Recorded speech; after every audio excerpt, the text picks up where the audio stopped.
Welcome, welcome, welcome. Good evening, good night, or good morning, wherever you are watching. Welcome to PLAMonday. My name is 88 and you are watching Moore University live from the workshop where I still want to pretty up my Rosan Lancer from the 30-minute fantasy line. I've already completed the armor parts within the last couple streams. I have them here on display. There are all those armor parts, most of them at least. But now this kit consists of an inner part, a silhouette. That's this guy here. He is missing the arms because I want to start with the arms. And for a change, I want to paint this silhouette or this little figure like it is. So I won't take it apart because first of all, I really can't take it apart anymore because I've managed to build in some LEDs that in the final mounting step will be like, you know, soldered together, and hopefully it when connected to a battery pack, it will you know, the eyes will light up and this little armor core here will illuminate, and I have to like put the battery pack into a little base diorama. So yeah, so let's see how this works if I paint this as it is, as a whole thing with a bit of color separation and with some I would say like panel lining afterwards, because weathering isn't really necessary, I guess, because most of this silhouette is covered up by the armor. So yeah, so I guess everything is working today.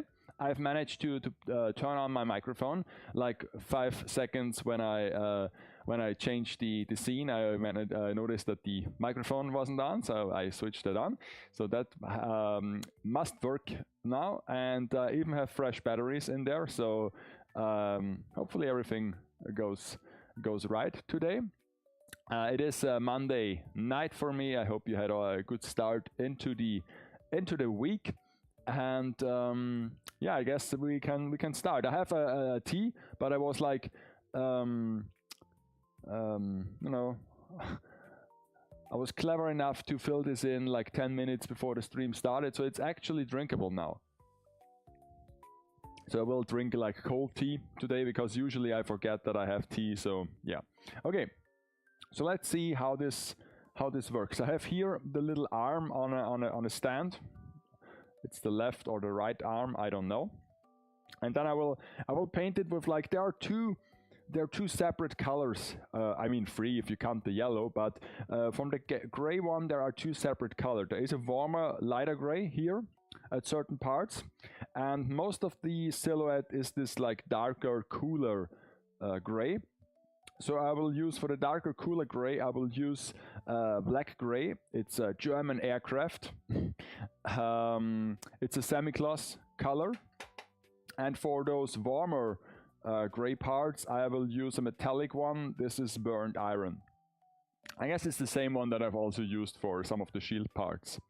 Hello, hi there, welcome to the chat. I have to, let me see if there is the chat. Okay, now I can see it a little bit better. This is still terrible from the design. I have to change this sometime.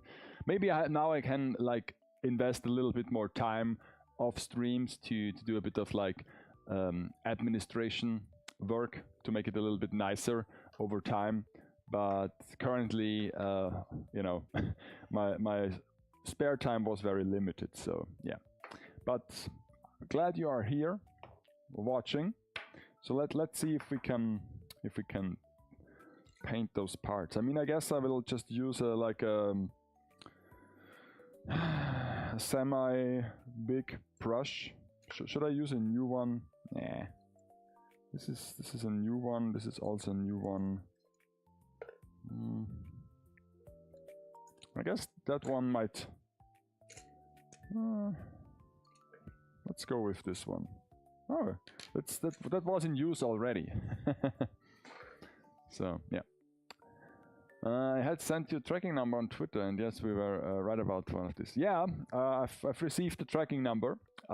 Maybe we will track the package later in the stream. We can do that. Let's see where it is right now. I guess it hasn't moved much. But like, yeah, if you if it's already handed over to DPT, it might arrive within this week. I guess Wednesday or Thursday. I think might be a realistic time frame for them to deliver this. So yeah. Okay.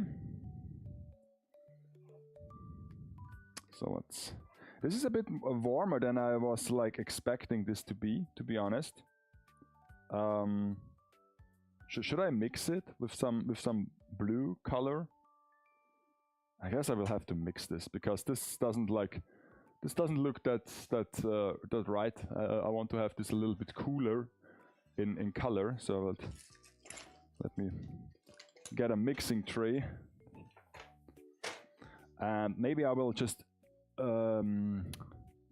mix in some blue, some metallic blue.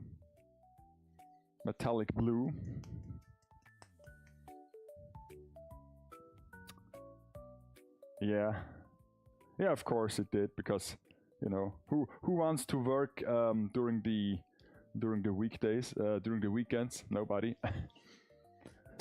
I mean, we do this all the time, like pack something on the weekends and then it's sitting there without moving. So yeah, it's just a bit.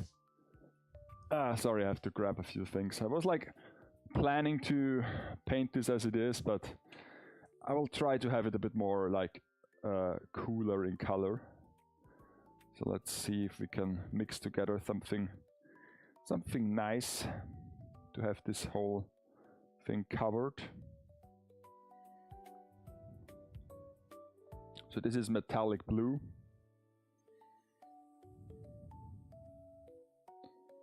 Okay.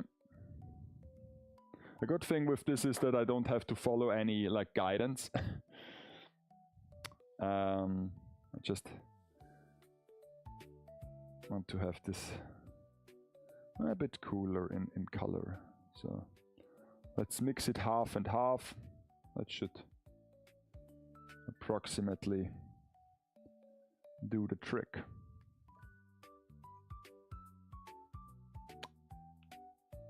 A t-shirt.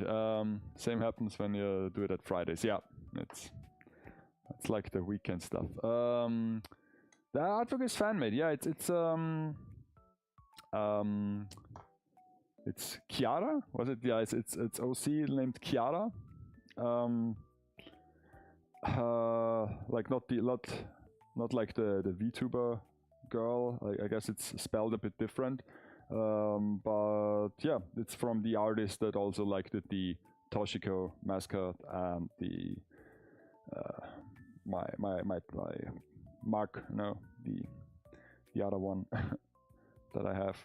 So now this is like a little bit cooler. This is much better. This is much better in color. This suits it much better. Yeah, I hope I will not stain the shirt, because it's a white shirt and I'm painting. Because it's the fresh one. It's like also one of the last shirts we had. Usually we sold them at conventions, and this is one of the last ones that like survived. Because there's always the thing when we sold t-shirts in very limited amounts, of course, that t-shirts are a nice thing to offer. Some people really enjoy them, but then of course as a seller it's a bit of a nightmare, because you have to offer different sizes, and usually the biggest size and the smallest size they will be leftovers. Usually you can use the smaller size, like the triple S size for display, because it takes the least amount of space to display it. And usually the bigger size, someone will pick up the bigger sizes, like the triple X large or something like that, because, you know, we have some some bigger guys or girls in the fandom. So, but usually you sell some of them. You have too many of one size, and someone wants a medium, and then you only have large left, and you know it's a bit of a hassle. Yeah, it's a last one. I guess I have a second one, but that one is already kind of faded, because usually the quality is, we looked at the quality, is really nice. So this is I mean, it's a white shirt, so it's easier to print on, but this is like cotton shirt, and this is really printed on, so it's nothing like those cheaper shirts that look awesome with the print, but usually are a pain to wear. It's like the typical merchandise thing. Those shirts that look awesome but are like polyester, and the print is like just glued to it, and yeah, you get really sweaty in it. So this is a nice shirt to wear in summer month. So yeah.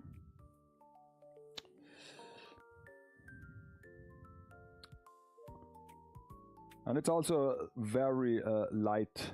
It's a light fabric, not too heavy, so it feels really good.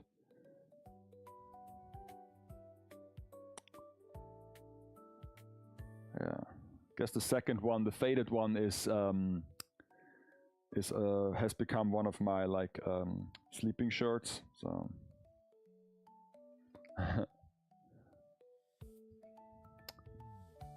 Yeah, Taco's always sweating. You tell me.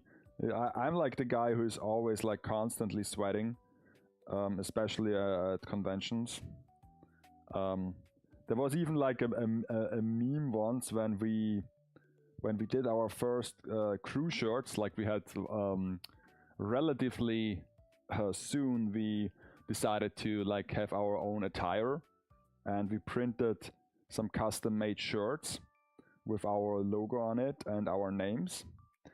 And the first one that we like printed wasn't really printed at all. It was just, I don't know if it was self-made or if a shop made it, but basically it was like one of those foils that you press on with an iron. You iron it on, and yeah, and it was like a polo shirt, so it had a little bit of like a little bit denser fabric, I guess. So it didn't stick very well to the shirt, and I wore it, and after a short amount of time I sweated so much on my back that the logo came right off. So I sweated off the logo there. That was embarrassing, but no. The second one is still looks okay. I have the heart problem, so it's normal that I sweat a lot. I can stand easy minus 20 degrees, even less, but everything. Oh, that's not a good thing, especially in summer.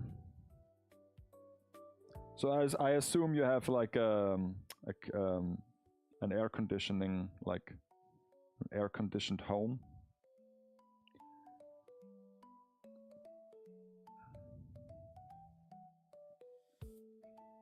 Because you know, summer can be a bitch around here.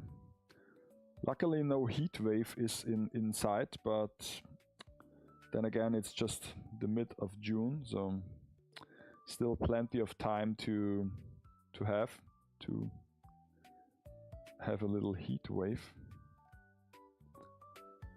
But yeah, it's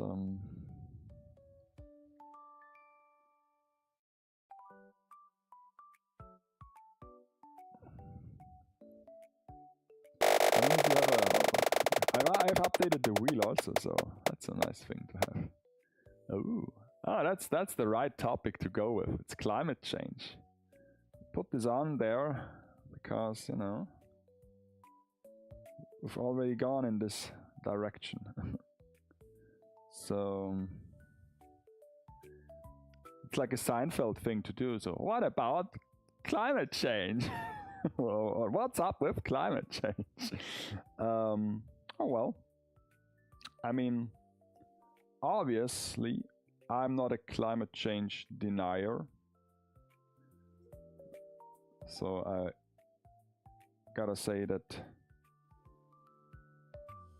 based on all our evidence and on our like global measurements that we do a lot, there is a change for sure.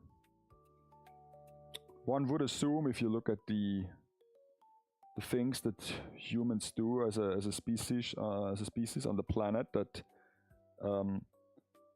I mean, if you look at those things, how if you look at like a forest fire at the news, or when there is like a those factories that have those smoke stacks where there's constantly smoke coming out, or you see like those you see an oil tanker that is sunk to the ground. You see all those things, and they are happening constantly. I mean, I'm sure there is always a forest fire somewhere, even if it's not in the news, even if it's not a major one. I guess there is always a fire, a forest fire on Earth. Doesn't matter which season it is, doesn't matter the date or the time, and all the other things as well. I mean, you have like war that isn't really good for climate or for the environment either. You have like pollution. All this is constantly going on. So it makes you think about how much the world actually can endure.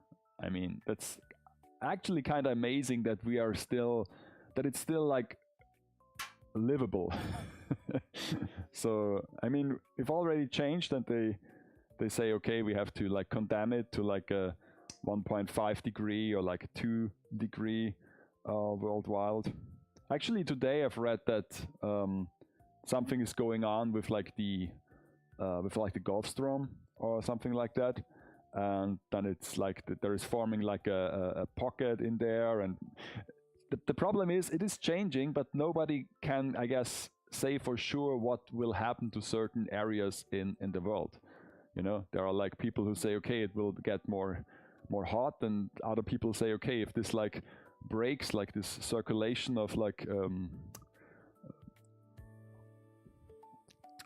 Pacific or like the Gulf Stream, then it gets colder here. I don't know, but something will change, and I don't know if we can adapt. That would be like an interesting thing to see in the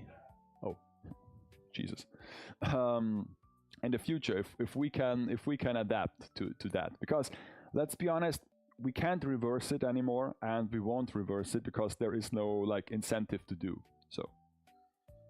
So we will not act until it is too late, and hopefully it will never be too late. So hopefully we can just adapt to new to a new status quo. I mean, it might get a bit hard because at some point you might not be able to live anymore. There is quite a narrow window where a human body can function.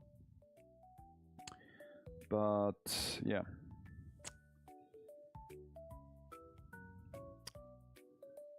But like I said, everything that is going on at the world at once, it is amazing that it is still relatively minor, I would say.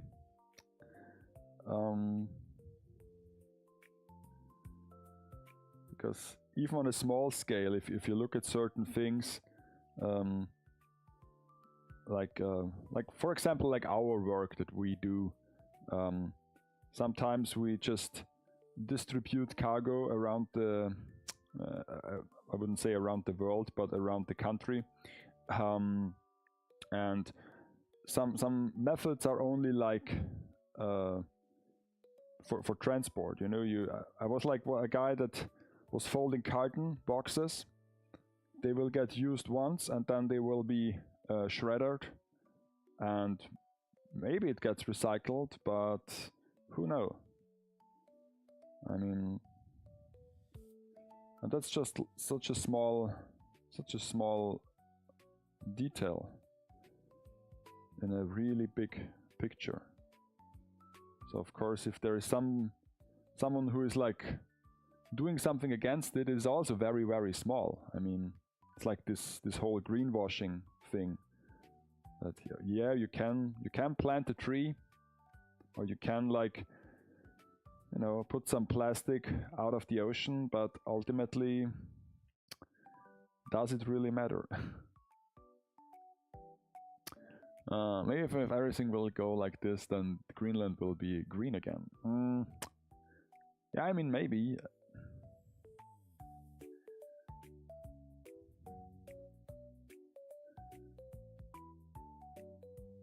I mean, there of course are like smaller, a small scale that everyone like can relate to. So if it's really hot, where you live, like right in the moment, it's a heat wave or something, or it's very cold, then everybody is like, this doesn't feel right. This is not good. This feels uncomfortable. I want to change this, or I want to like get rid of this, and everybody takes measurements for themselves to live with that. I mean, if you have like a very hot like apartment, or like a very hot house where it gets very hot, you might install an AC, or you get like some shades, something like that. So you can like do things that benefit you and your immediate situation.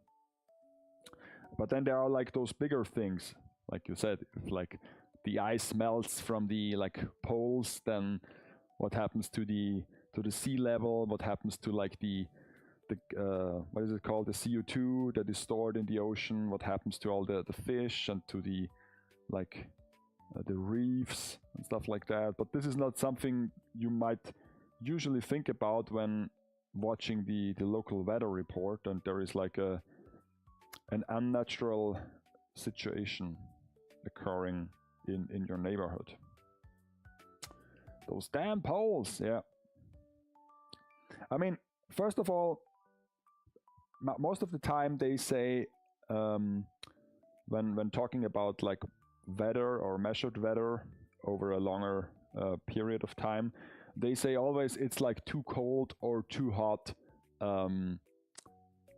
compared to the median, or to the like, you know, the middle. But I mean, that's kind of natural thing, because if you have like data points and you measure them and you compare them to each other, it most likely is above or below this median, or this middle point, because otherwise it would be like a pretty it would be a coincidence, I think. So most of the time you will hear it's either too cold or too warm for the year, or for the date, or for the season. But otherwise it would be a bit coincidental if it's exact the temperature that it should have in this referenced time span. In the 70s it was too cold. I guess. I mean, the only thing, and this is something that a lot of people my age will tell you, that it was colder, like in the 80s and 90s on an average, especially like in the summer months, but also in winter as well. I mean, this has like but in winter nobody cares actually. If winter isn't cold, and you live like in a city where snow is always kind of a nuisance, you won't be like devastated if it's warmer than expected, or if it's like if there is no snow or no ice. But in the summer month, yeah, I mean, even I can recall that like 30 degrees Celsius was like a really big deal, because it was like a barrier. Now it's 40 basically. 40 is like this degree, this barrier, this visual barrier, where, how they say, now we have like 39 degrees Celsius is almost the same as 40, but 40 sounds much more extreme. So yeah. And for the snow, I mean, it's the same thing. And also for snow, you need like a couple things to occur so that it snows. Because usually we got some pretty cold days, last 2 winters, but not a ton of snow. Because, you know, I guess I have to keep this open for a while.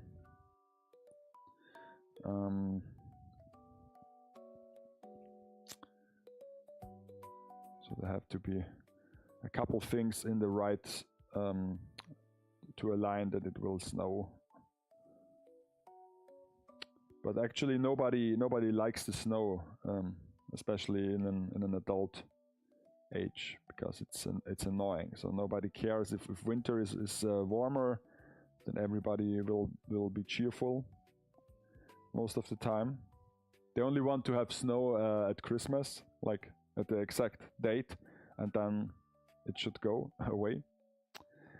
And in the summer months also, there are like enough people who are really enjoying the warm weather.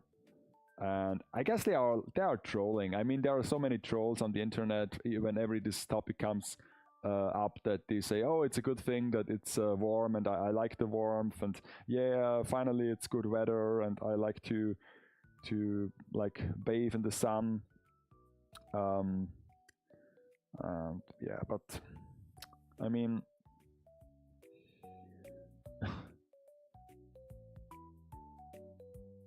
I guess it's also a mindset thing, how to enjoy the heat.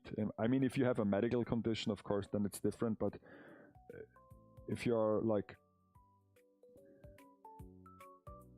not challenged by the heat, I guess it's a bit of a mindset thing. Because if you have like vacation and you're lying on the pool or on the beach with a cool drink, of course, warm weather is different and hits different than if you have to like go to work and then stay in a overheated apartment and try to sleep in an overheated apartment. It's not the same thing. So if you can enjoy summer heat, it depends how you spend that time of year. I mean, there's a reason why in this time you take vacation and schools are closed and so on and so forth. So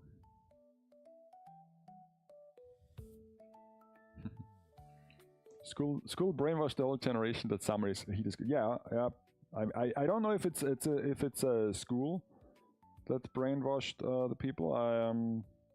But yeah, I guess like you associate summer with vacation and with school holidays, like 2 months.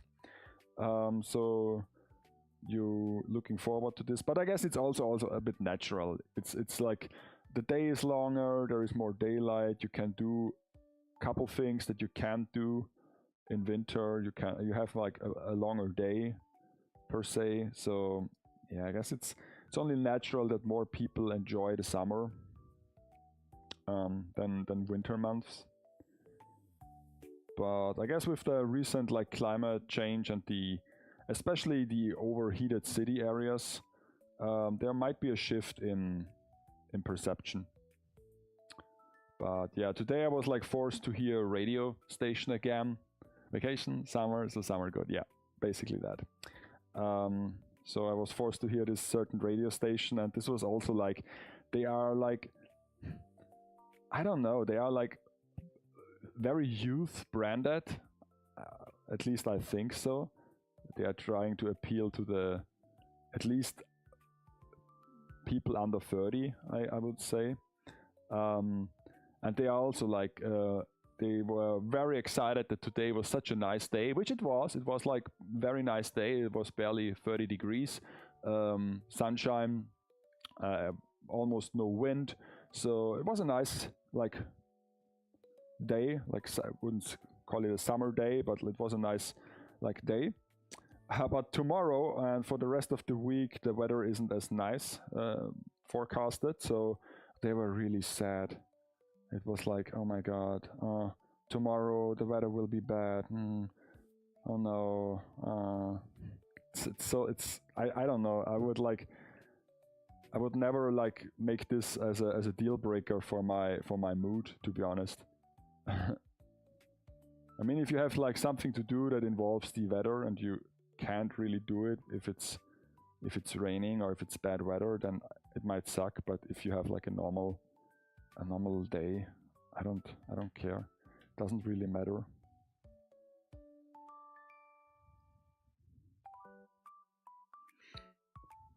Youth people under 40.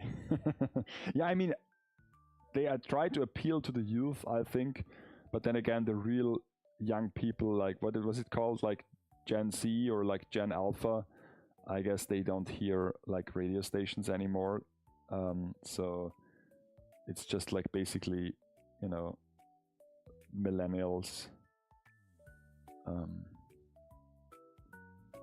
Yeah, but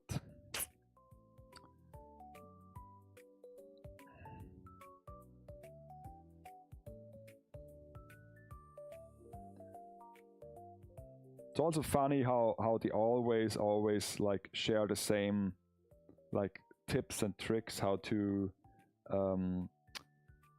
how to like get through the summer with all the heat, like without an air conditioning or without like doing crazy stuff. And yeah, it's always the same like tips and tricks that, yeah, are kind of obvious, but you know. But it's some. I mean, I can keep this house cool for a couple days, but if there is like a never-ending heat wave, and then there is like a tropical night, like where the temperature doesn't fall below like 20 to 25 degrees. It's very hard to get rid of the heat, and once the heat is inside, it won't go outside anymore. So because everything is well isolated, and you know, it's like the furnace. Heat stays in once it's inside. So, and actually, I was able to like experience this when we had the apartment in Vienna. Once everything got like heated up, it was a bit like uncomfortable, but then again we had the luck that we could like have a little bit of draft in there. Like it was like we opened the windows on one side and opened the windows on the other side, but there were like two rooms that were constantly like closed without a window. One was like, of course, the bathroom, and one was like a little like a closet where we put stuff.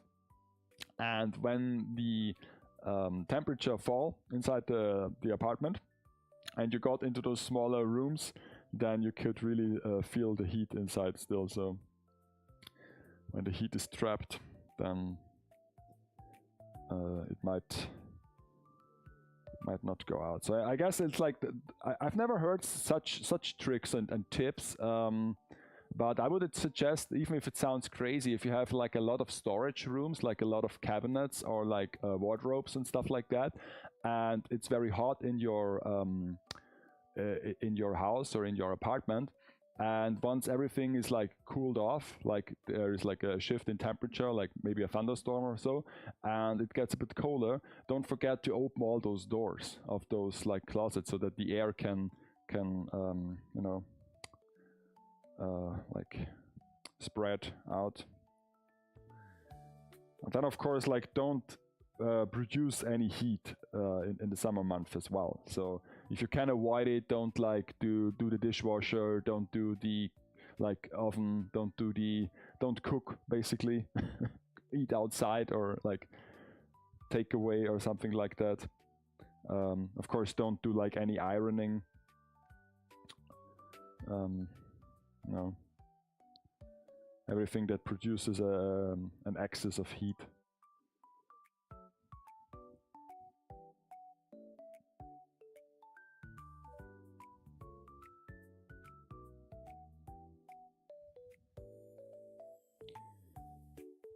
But of course that would be a nuisance to do, so I guess this is the reason why you never hear those tips and tricks, and the usual stuff comes up. Like put a wet towel in front of a fan, so yeah.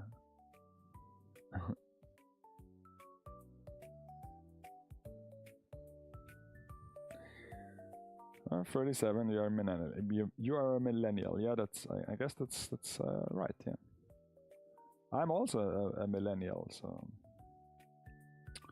at least if I go according to the statistics.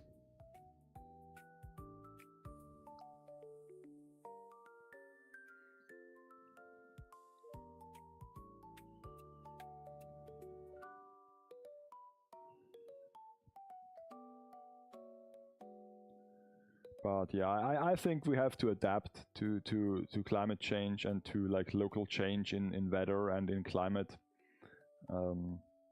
as good as we can. And we can only hope that humanity will also adapt, like maybe figure out some like geoengineering, basically like do the whole Futurama thing where they drop like big ice blocks into the ocean. Because let's face it, if we like try to weasel out of this situation, we will make it worse in other like areas. So there is no like every good thing has a negative side to it. Because we cannot go back. This is like one thing that we can't do, or we won't do.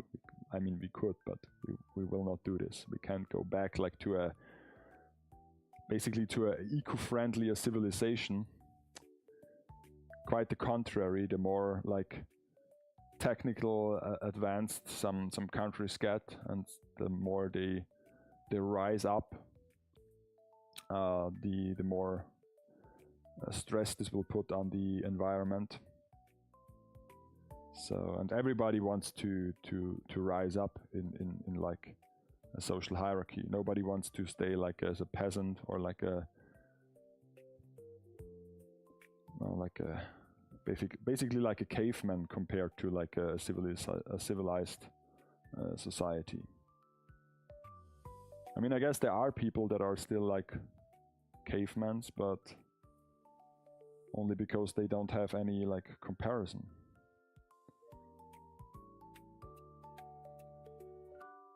So, gotta say this works actually quite well. I only hope that the paint will stay open as long as I paint here. So I try to have this done as quickly as possible. But yeah, the metallic colors are quite nice to work with, gotta say. And also I sanded this yesterday. I sanded the model a bit, as good as I was able to in a assembled state. But yeah.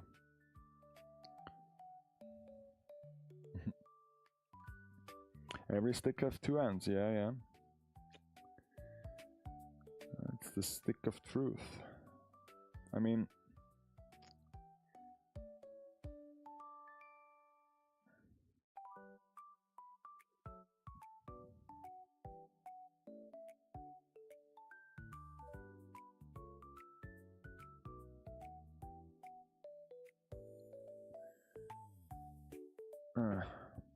and I guess it's also it's only human to like be selfish. I mean, I think I don't even know if it's like how human it is to think about your offspring, because usually when this topic comes off, they also say if they don't have any children, they will say it is like unreasonable to birth a child into this world, or they also will make it an argument if you have like children that you should think about them and their future. But usually people don't do this. I think even if they are parents, they will think about the future of their children, but only on a macro scale. Like, will they have enough money? Will they have like a health? Will they have like a good education? They think about that, but I guess nobody thinks about like the climate in 40 years and how will my offspring then experience this world. Because let's be honest, you can't really influence this anymore. Yeah, I mean, you could like try to be like to make eco-friendly living your whole like personality. You can like be somebody who is vegan, or somebody who likes try to recycle, or to be like who doesn't take flights or something like that. You can do this, but you know, usually it won't account for much.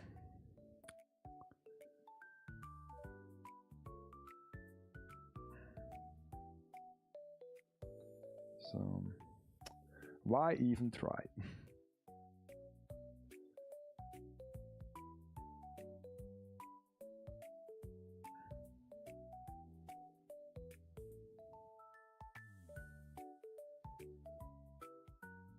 Sometimes I might have to check out this like film. What was it called? Don't Look Up. If I find it somewhere where I can watch it for free, because you know I don't want to stress the environment.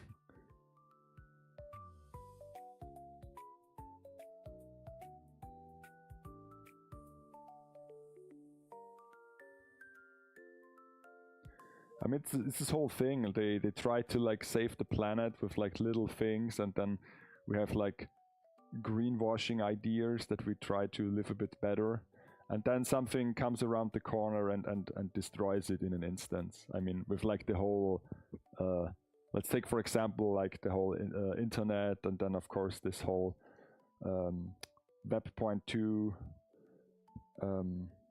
the whole data thing. Now it's AI, where they need like massive data centers that need space, need energy, need water, like everything. But of course also war. I mean, it's like we try to act a bit eco-friendly, and we try to invent things, and we try to reduce like pollution, but then a new war starts over something like really stupid, and yeah, it goes on for like what, half a decade, and nobody cares. I mean, they say, yeah, we have to fight this. We have to like launch like 100 missiles each day, because the other side does it too. So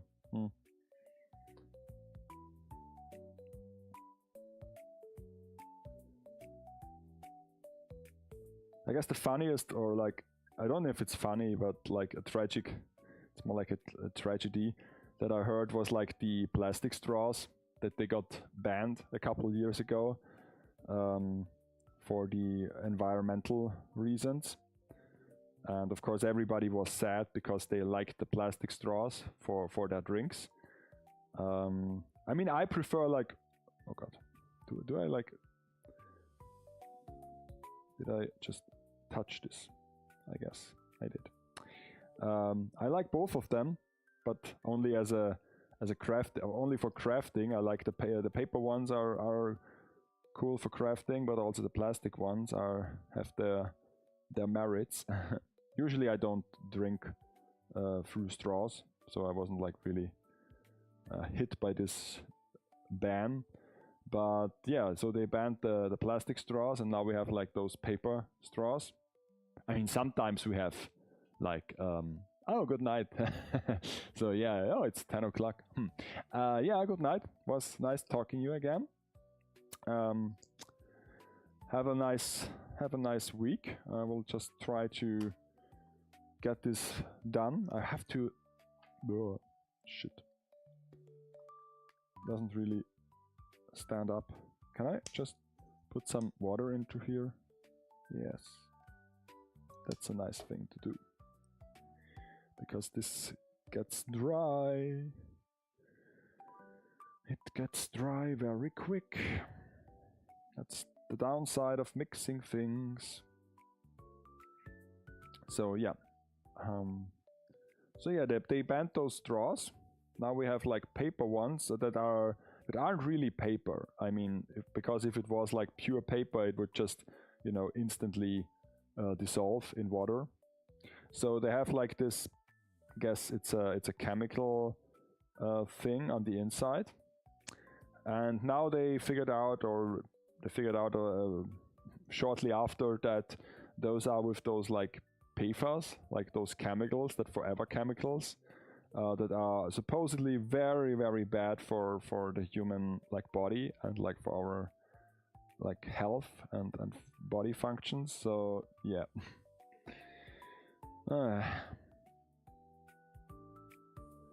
So that's the thing. You can't like you make one thing, like you try to make one thing better, but you don't know the consequences of your actions yet. So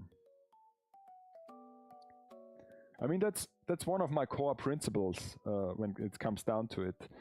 I'm always saying that every decision you take might be wrong or will be wrong in the future, because you take a decision now according to your best like an educated guess, but you are working against like an infinite time frame.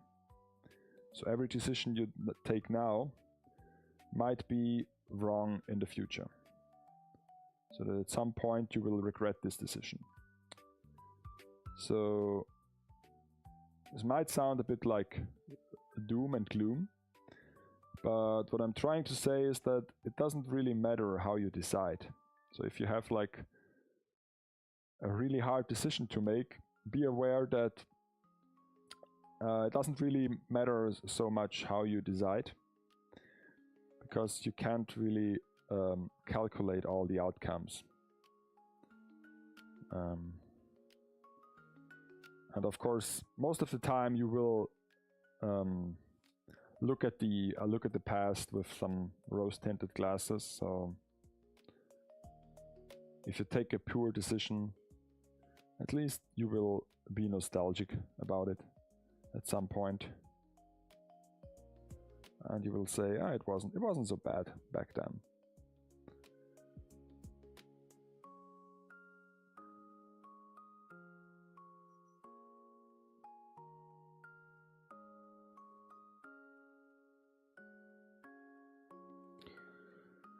So those are like the parts where I have to use this color, and then we are going now to the torso.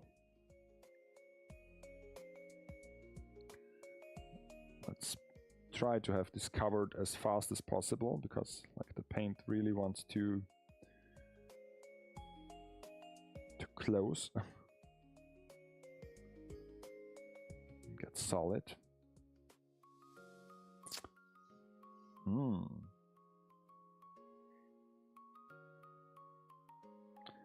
There is like fine bots are here again. I don't have the time to take care of this now.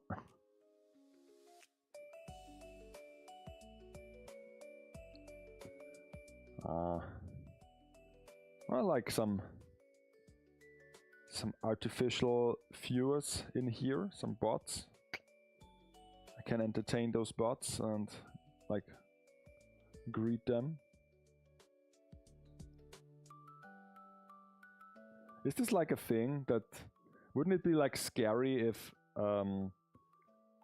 like those are like obvious like things that want to advertise something, but wouldn't it be like scary if there are like bots that try to communicate with you, like benign things without like any motive?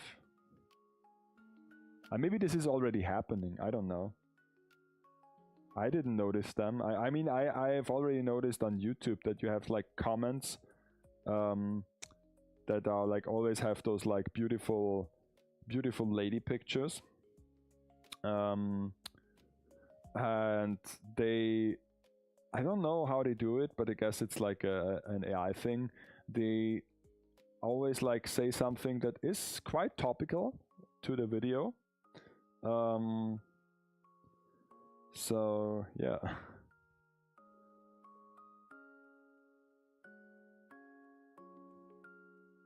But I don't know if there are already like agents out there that like talk in like Twitch or other live streams with people about like benign things, just for the lulz, just for the sake of it, like a rogue AI that like just wanders around the internet and try to talk to people, and you wouldn't even notice. Wouldn't that be funny?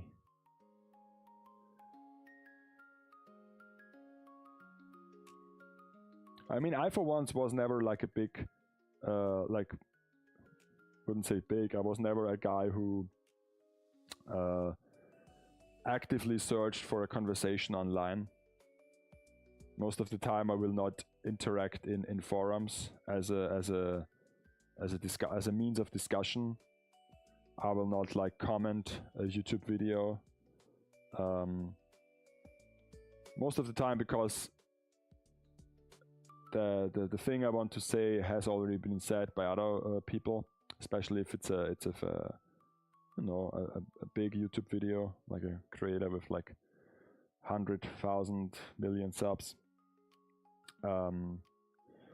So that's the first reason. And also I don't like search conversation. I was never like one that would do some chat roulette or some like VR chat. I don't know. It's not my thing to search a conversation like this, or to meet people. I mean, I don't even meet people in the real world anymore. So why do it online, where it's even more like a thing where you can't be sure if the person you speak to is like a real person anymore, or like basically just a program or a bot, or it's just trolling. So why even try?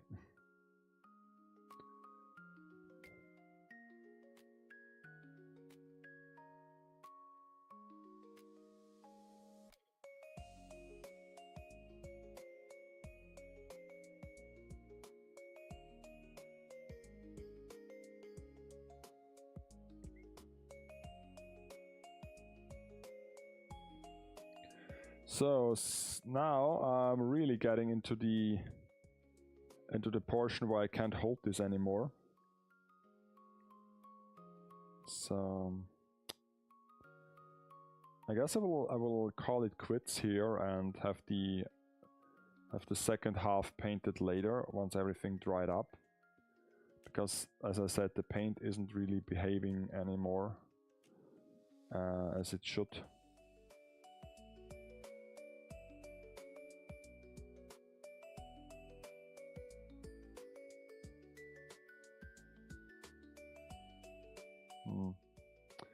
So yeah, I guess, is there a clamp that I can use? Like, put one of those parts. Shit.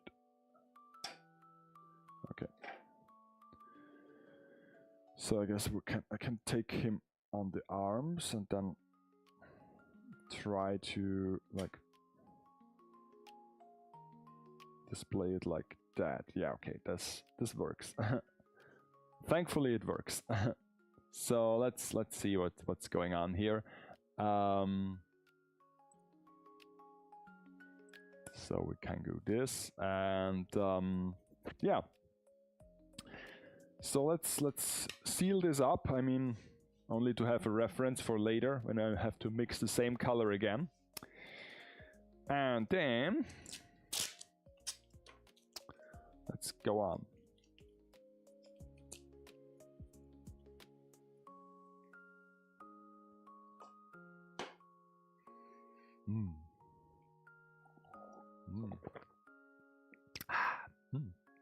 cold tea, not a bad thing.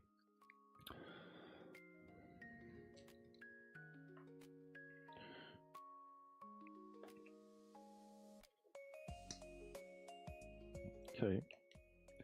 So about the other color, at least I don't have to mix it.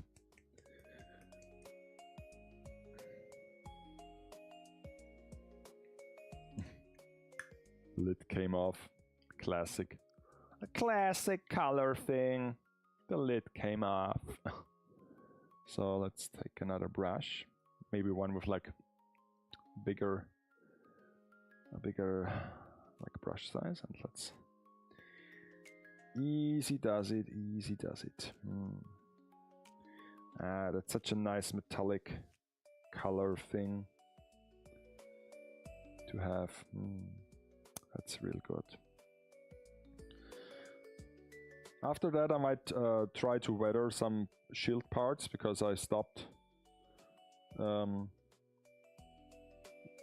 mid weathering on the shield and on the lance, so this isn't finished yet.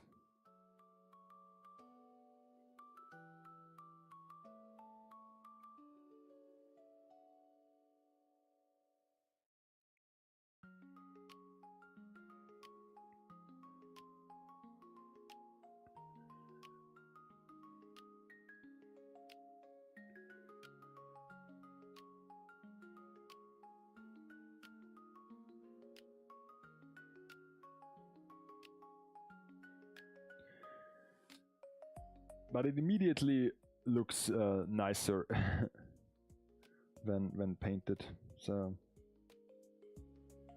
I like it.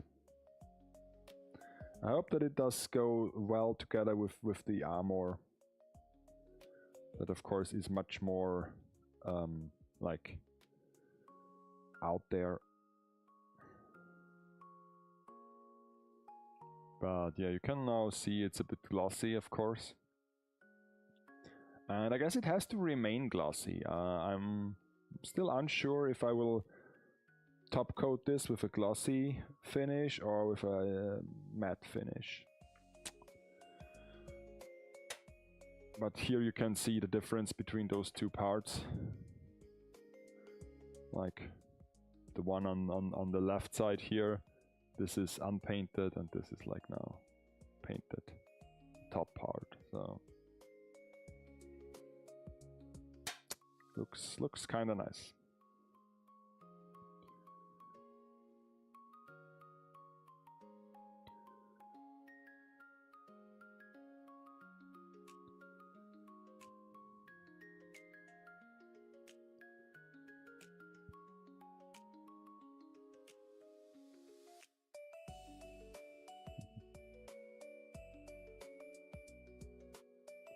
And then I guess to close out the topic of climate change, there was one person that I've read like a post that said, wouldn't it like be terrible if we did something against climate change and like made a nicer planet, like made a nicer place to be, and then it turns out to be a hoax.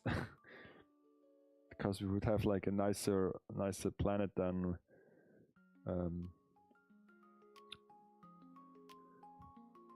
and we did it all for nothing, because climate change wasn't real.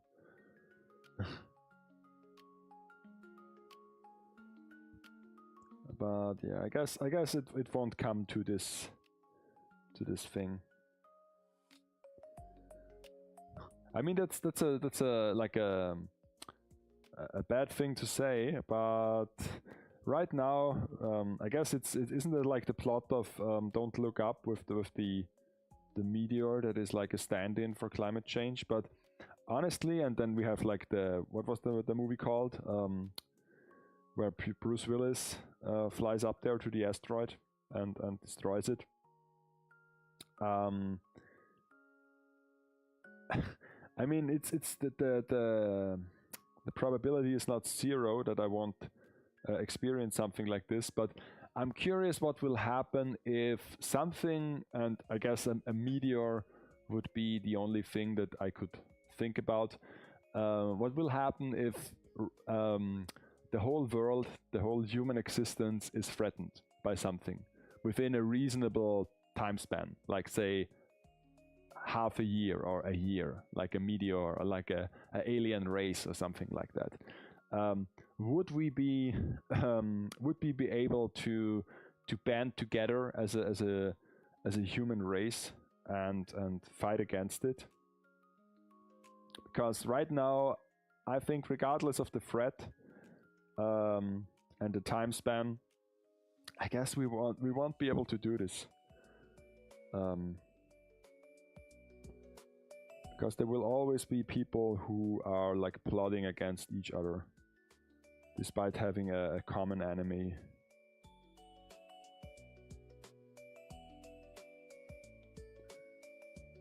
I mean, we've already seen this on a small scale, like with COVID, where at first it looked like the whole world like had the same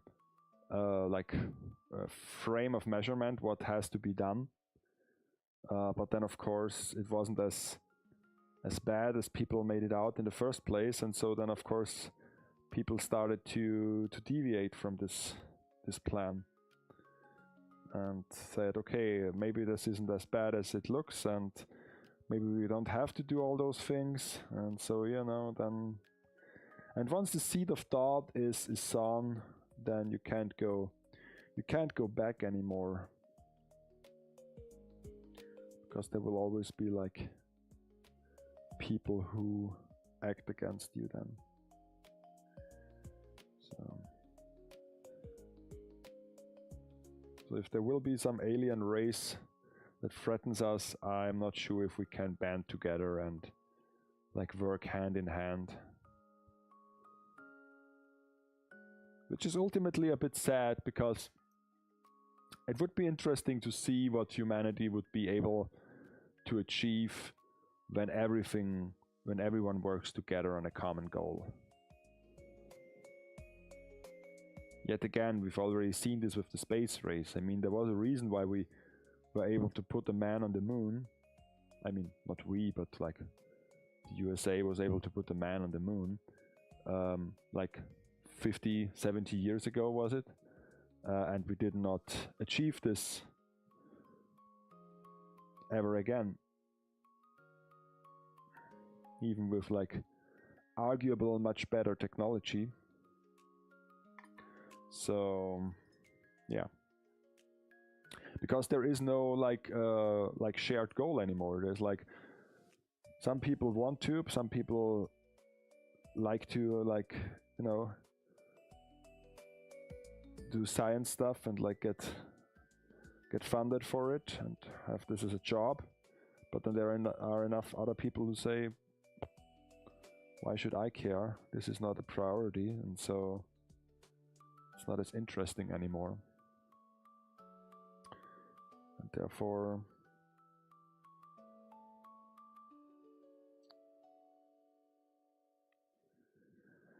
nothing comes of it.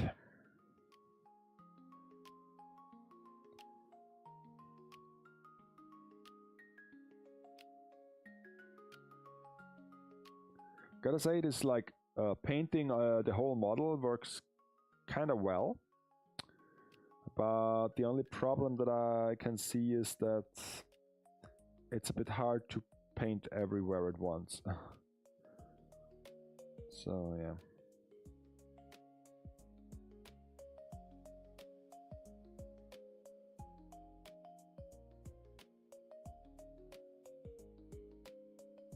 How are the arms doing? Well, they do okay, I guess. Okay, let's try to paint the thighs.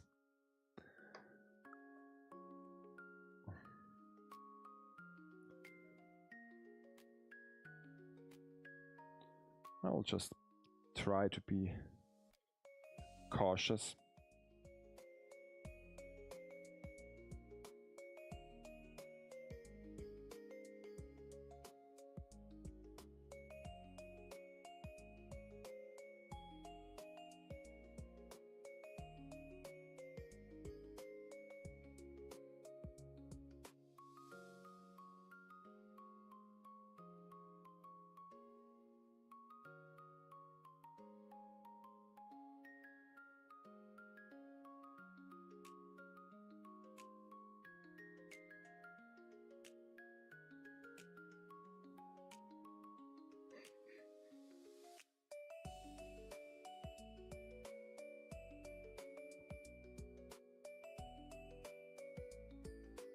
my little metallic guy.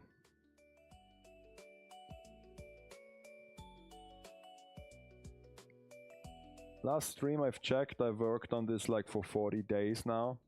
I mean, I started 40 days ago, and now it has to be like 47 or like almost 50 days. But of course I did not work on this off stream as much, so take this with a grain of salt. About next Saturday, so not the Saturday that is now upcoming, but next Saturday, I will have a little bonus stream with Oki. We will have another round of friends with PLAMofits. I mean, he has a big backlog, as someone does, and I might start with the kit that I got from my viewers. So even if I'm not finished with this one, but I guess I will do the rest off stream. Can't even see this, can't you?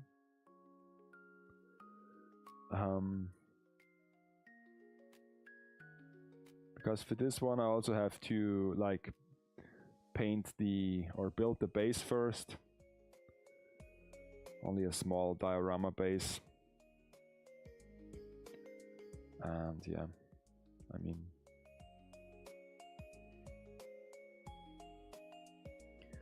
it takes so much time for ultimately no benefit for me, because I can't really display those small figures, and you know, I don't do photos with them, so it's just something to be busy with. But it's fun to do, don't get me wrong. I mean, and I'm also learning quite a bit, so I might can take something out of value, from working on those plastic model kits for my other like figure building stuff, especially painting, but also like modeling, how shapes come together, or like how certain parts are formed.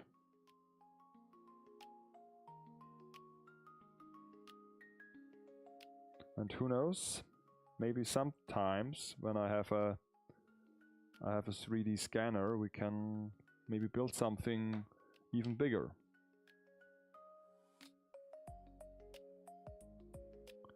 But I guess this will take some time, because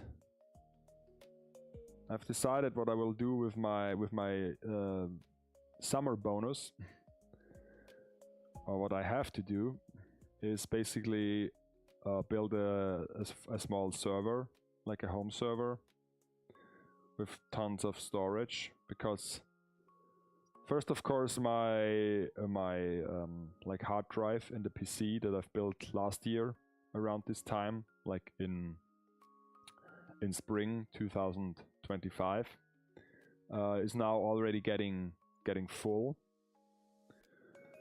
and I don't want to delete certain things, so I have to come up with a storage solution, and I've opted for a small home server. And also because I have the feeling, at least according to recent developments, I would say, that a home PC might be a relic of the past quite soon, so that we won't have big bulky PCs at home anymore, because we can do all the things via cloud. I mean,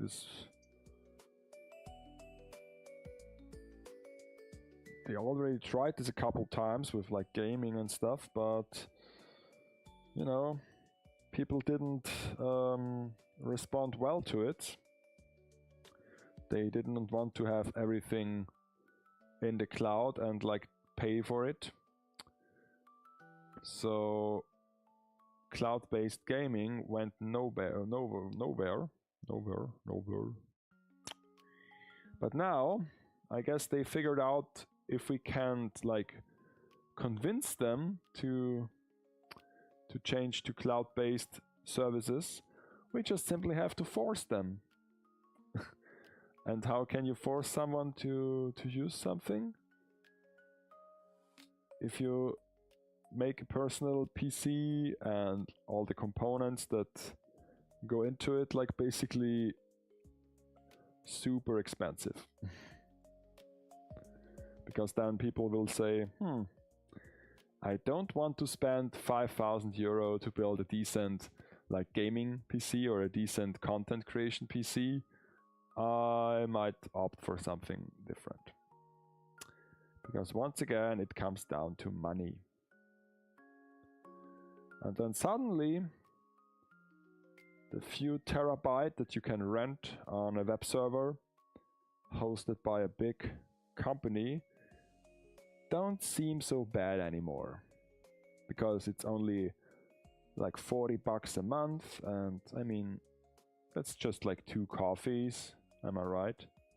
So, I don't know.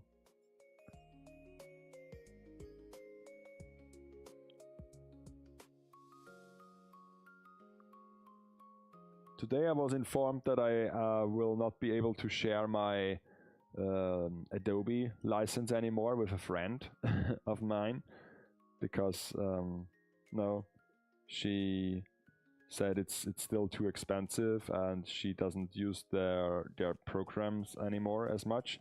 So yeah, I have to like get my own Adobe license, like for the Creative Suite, pretty soon. So yeah.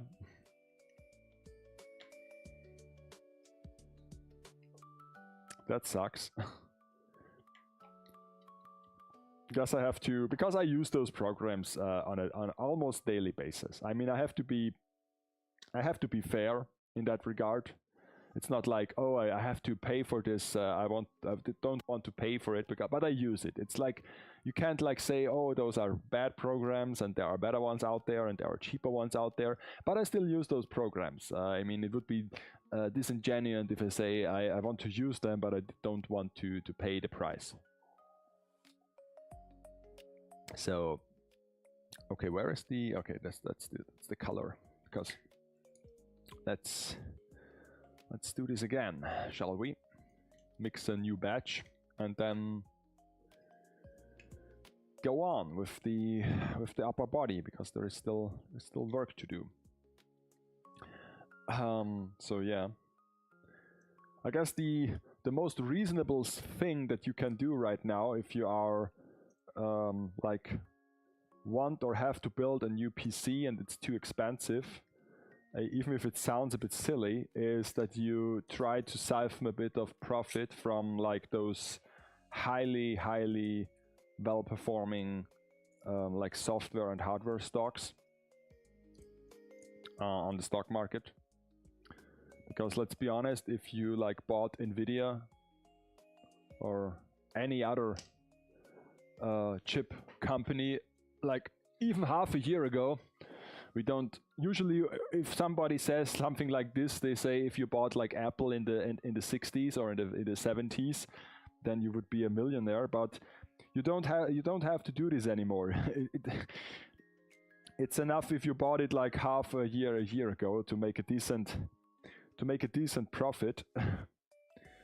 And you might not become a millionaire because you will ultimately invest too little, too late. Won't be life-changing money, but maybe, just maybe, you can you know, buy some new PC components with this with those gains, you know. That would be a bit of a, like, what is it called? Revenge.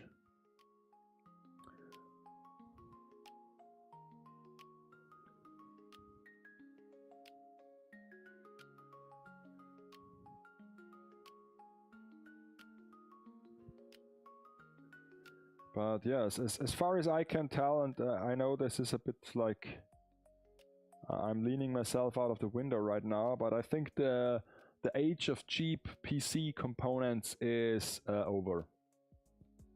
It won't come back anymore, to be honest. Because for the longest time it was always like, oh, if you wait long enough, then you can get more lot more speed or more power, more compute for your money, or you get the thing that is now state of the art for cheap. But currently it doesn't seem like the prices will ever go down again.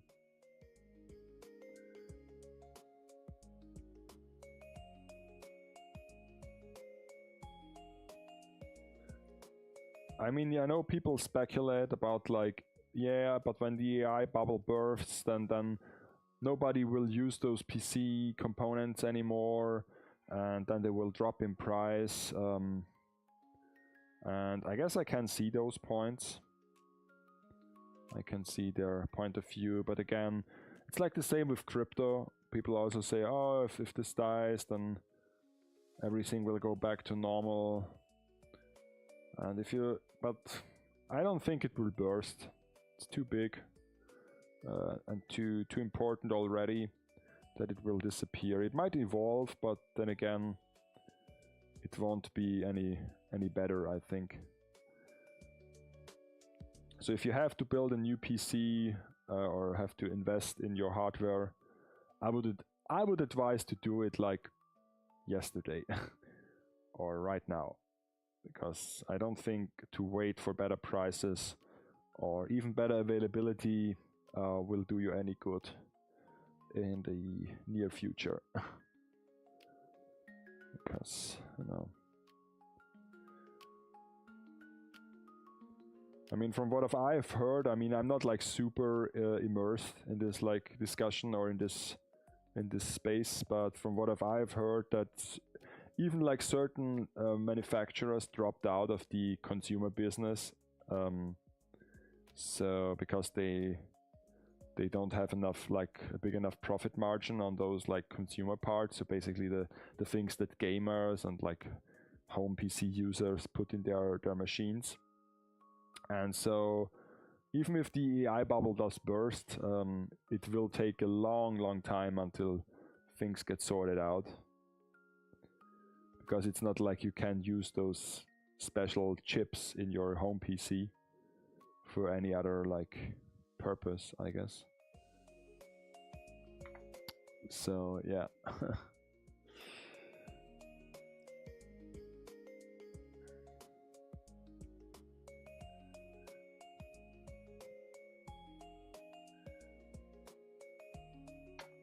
And let's be honest, I mean, even I use AI almost on a daily basis now. Even if it's just like very basic stuff, but I gotta say I kind of like this like thing that you can now like ask questions on the internet, like what was like you Google it the old way, that you can now ask like basic questions and you will get a somewhat comprehensive answer. And I know people like to point out like all the inconsistencies with AI, like all the hallucinations, all the like examples where it gave you the right, or if it gave you a wrong answer to your question, or sometimes maybe even a dangerous one or a silly one, or they purposefully try to, you know, like trick the system and like basically trick the machine into making some mistakes or coming up with some like silly or like ridiculous answers, but they don't like show you the prompts or like the questions where it worked totally fine.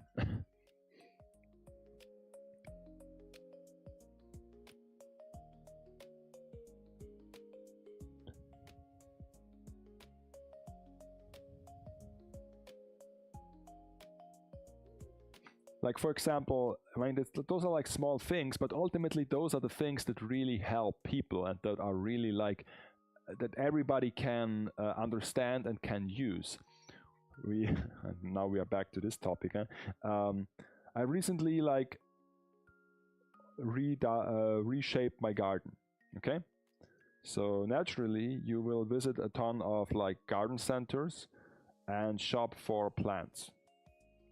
And if you do so, you want to know about the ideal location for a plant, the ideal caretaking of a plant.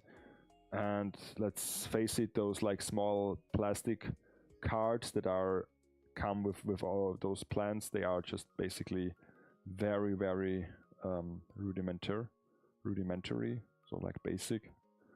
All say the same thing for all the plants. So just like put them into sunlight and don't water them too much, but still give them water, and then it's okay. So back then you had like to open your browser, you had to type in the name of the plant, and then you had to click to then you had to search for a site that you recognize where all the plants are listed and get discussed. And then you had to click through a bunch of like cookies and like banner ads, and then you can read the conditions for the plant. But now you simply take a picture of the plant via Google Lens, and it instantly tells you what it is and how to take care of it.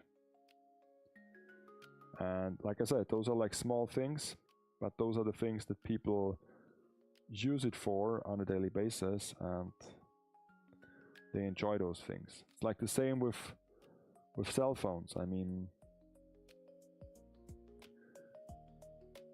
many things that the iPhone, the first iPhone was able to do, there weren't new things. There were like gadgets that could do those things, that could like play music, that could play video, that could like be on the internet, as basic as it was, but none of them could do it well.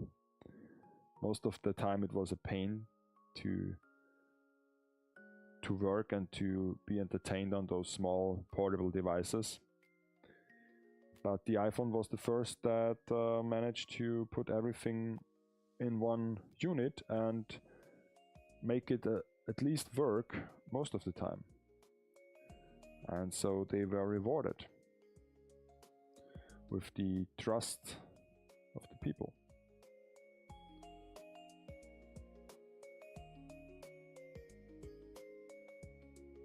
And that's even something that they can build on even today. I mean, and now an iPhone is more like a statement, because other phones can do most of the things pretty well by now. But then again, there are still a few like instances where the iPhone still reigns supreme. What is even more fascinating, because let's face it, it's not computer science how they built those things.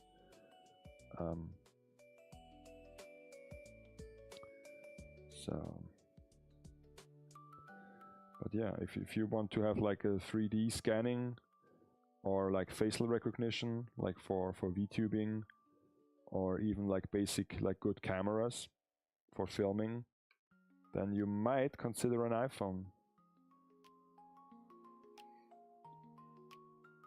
It does help that the rest of the features is also, I mean, I think those are good because so many people like to use them.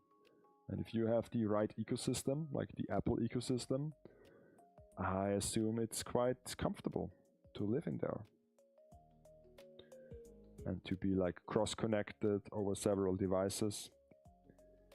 I mean, if my mom or my dad, because they don't have an Apple like environment, but they have like an iPhone and like an old one, and they have an iPad. If they hand me those devices, I cannot handle them, because they are even like so small changes in the UI but I am not able to like tap around like different programs. I don't know how to close a program or like restore it, because it's like just simple changes in the system. So yeah.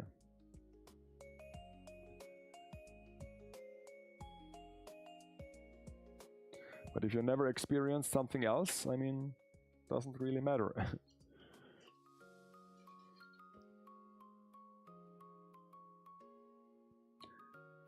So yeah.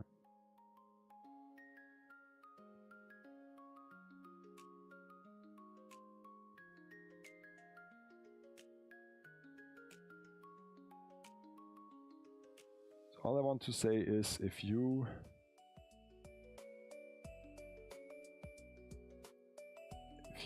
account, or if you are hoping that this whole AI thing will come to an abrupt end, like basically there is a singularity event and every one of those like companies go bankrupt and nobody speaks of this ever again, then I guess I have bad news for you.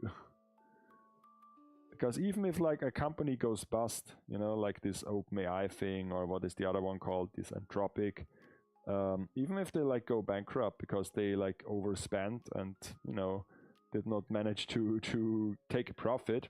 First, of course, since the dot-com bubble and since this whole financial crisis, there are so many companies out there, like even well-established ones that nobody would bat an eye on, that never turned a profit in their whole life. And they still are household names, they still are like fan favorites, they still exist, and they still get funded by like people, investment people, because they might think that at some point they will be basically God, or like a company that runs the world, like some kind of, what was it called in Final Fantasy, Shinra, the electric company. But yeah, there are so many companies out there that don't like make a single cent in profit. And as a person who like attends like basic economics, like school economics, where you have like something like a bookkeeping and you learn about like profit margin and like cash flow and something like that, you might think, how is this even possible? But it is. And that's the same with those AI companies. I mean, even if they go bankrupt, one goes bankrupt, two go bankrupt, I guess the need for those tools will not disappear, and so another company will pick up the slack and will just basically take over. And so, you know, the circle starts anew.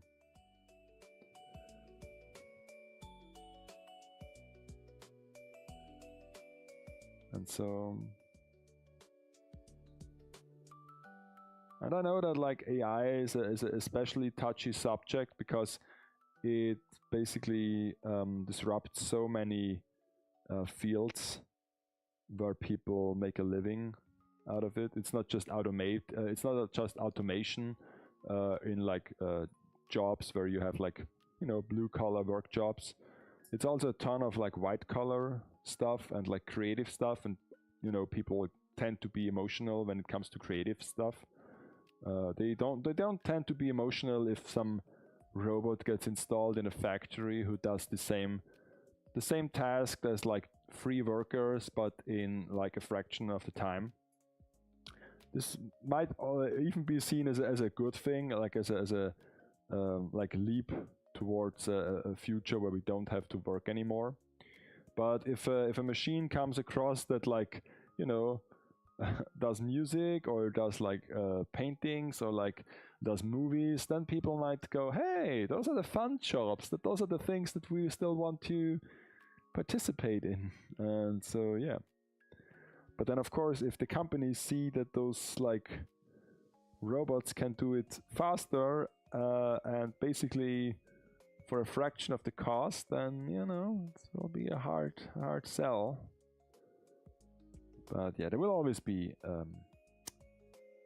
a demand for human art and for things that humans create for other humans. So I'm not scared that this will like just take over. But of course, it's a touchy subject.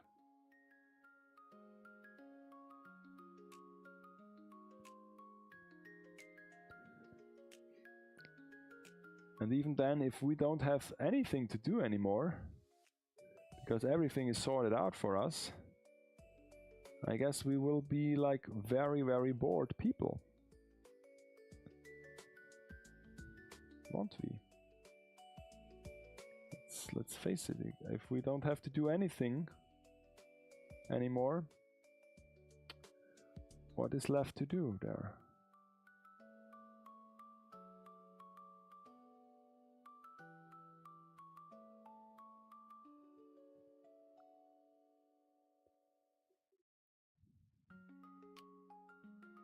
The only thing that I know is that this whole AI thing is another like stepping stone in a direction where I know that it's there, but I won't look fully into it, and so I will fall behind. And so you get old. That's the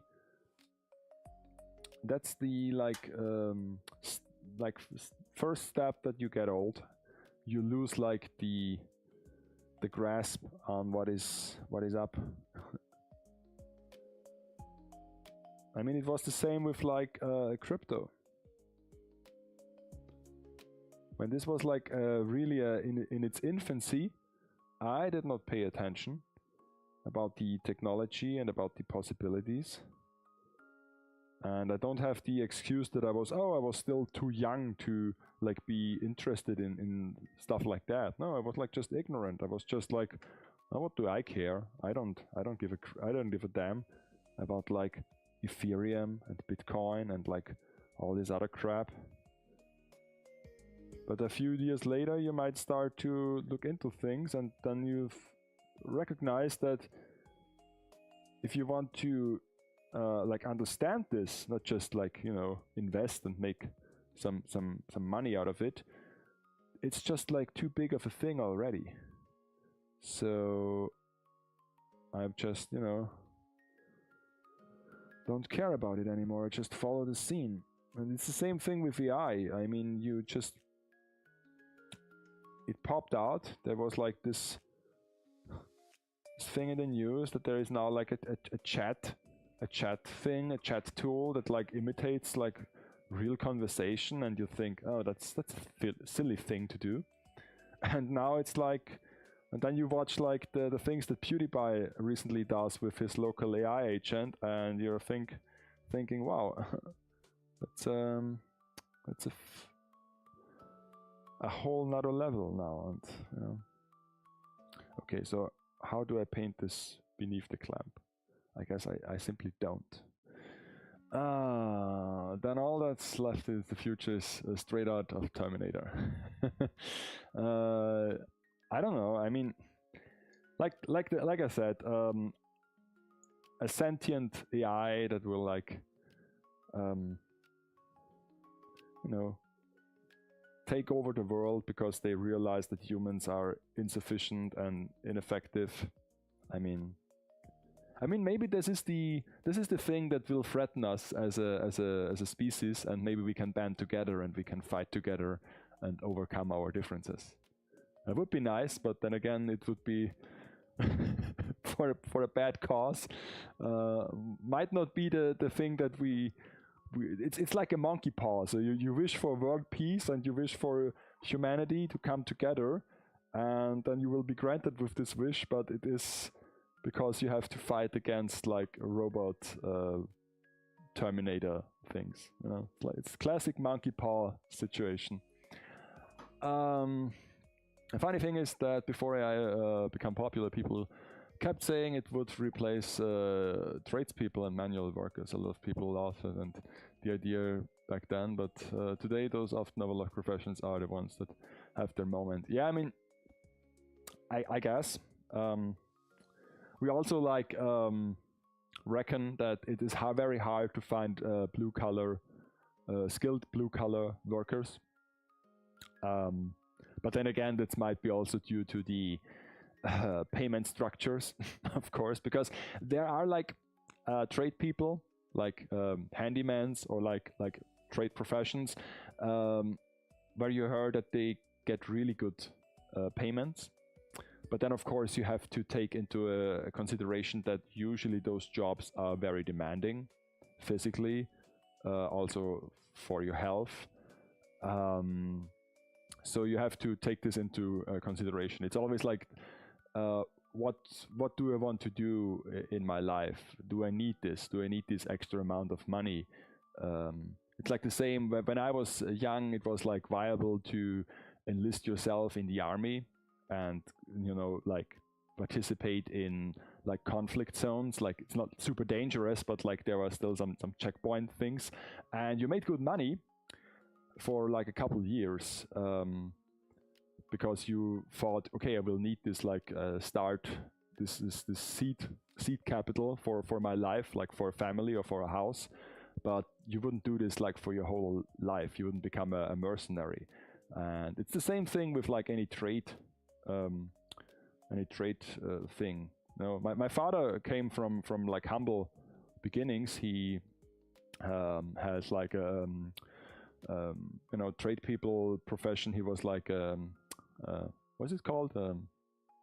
It's not like a painter, but the one who puts like the tapestry or so on the wall. So yeah, and who does also the upholstery for like couch and sofa and like car seats. So this is like a profession you can learn. It's coupled together. And at some and of course, then is the obvious thing you can do as a trade person. You can like do a little bit work on the side, you know, like basically like the bootleg companies do with figures. You can just, you know, spend the weekends and help out some friends for some cash money. And he did this to an extent where he basically had no free time. He had a lot of money. He earned a lot of money naturally, and he didn't have any free time. And back then, it also wasn't like as it is today, that you can basically spend your money around the clock. So you have like online orders and stuff like that. So you basically worked the whole time and weren't able to spend this money because, you know, shops were closed, restaurants were closed. So, and when they were open, you worked, and you worked on the weekends, so you weren't able to spend this money. But you couldn't do this like forever, of course, because sometimes, you know, you will ruin your body. So, I mean, there is still a trade-off. And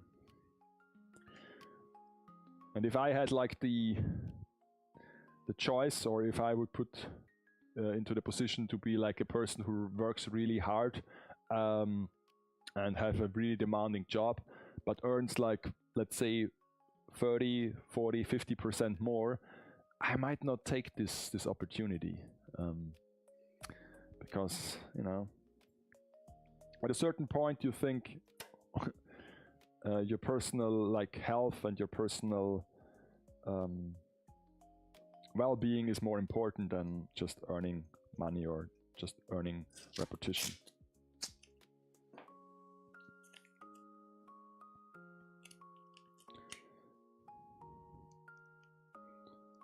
And of course, I guess it's also harder to like rise across the ladder in those jobs to become like a leader in a leading position, because simply there aren't many leading positions in those jobs. I mean, you have like a basic structure where you start as a small low-level scrub, and then you get to a master's degree, and then it stops. Then the next logical thing is to start your own company, and of course this might be a good thing to do, because you can then scale up your things. But usually it also means that you have to do other stuff that isn't your core like trade, like accounting and like looking for persons to hire and stuff like that. So, you know, you might not be comfortable doing this, and then it won't lead to anything, and you will have a more miserable life. Because, I mean, there is this theory that any person that climbs the career ladder will end up in a position where he is not suited for, because you simply like go up and up and up, because you are a skilled worker, and you will get like promoted, and then you have a better position and more like influence and more responsibilities, and you do this job also well, and after a certain time you will get promoted again, and this goes on and on until you get into a position where you are not able to fill this anymore, or if you're not the best anymore in this position. And so that's the danger that a company, you know, gets into bad management, because you couldn't hold on to the job that you're really good at, because we have this constant pressure to evolve and to get better and to become more like influential.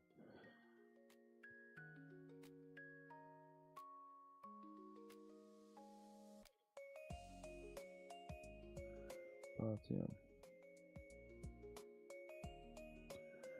So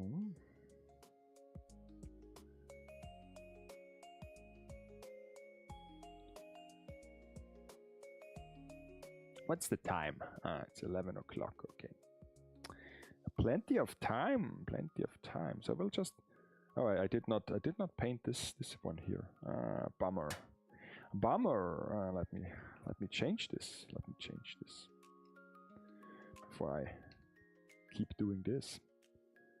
It's like a bit annoying that there are like so many like parts to paint, and the difference is so minimal between painted and unpainted, so it's really easy to miss a spot.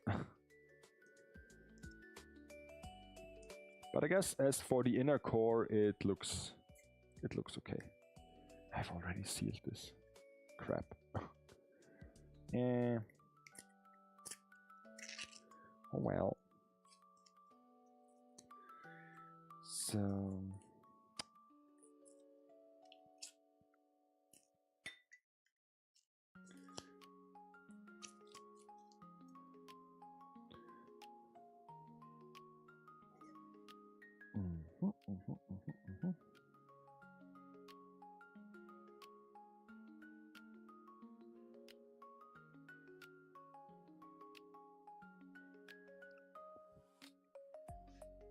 I guess it was yesterday when I heard that we are now at the point where basically, I mean, we have like this thing called vibe coding for a while now, where you basically don't have to be a programmer at all to code something and to make a program run. But if you scale this up to a certain point, the people who work on those AI models, they also kind of want to like you know, code with AI, because it might be like faster or like more easy to do, and maybe they can also like overcome some hurdles. So now AI is like basically writing the code for the next model by themselves, and so I mean, this sounds problematic, and I guess it is, because at some point, I mean, if you have like if you are a programmer and you get handed over a program that is written in your language but is not written by you but by a different person, you might have to read into it, how it's like built and how certain things are like implemented. At least this is what I assume you have to do. But if the code that is handed to you is so complex that you can't understand it, then you can also like don't follow what the computer is doing anymore, and so you will fall behind and you will get locked out by the machine, because you can't understand it anymore, and then what will happen then? I tell you what will happen then. This will be the point when you just shut it down, because people are afraid what they don't understand, and they will feel threatened about it, and so they will shut it down.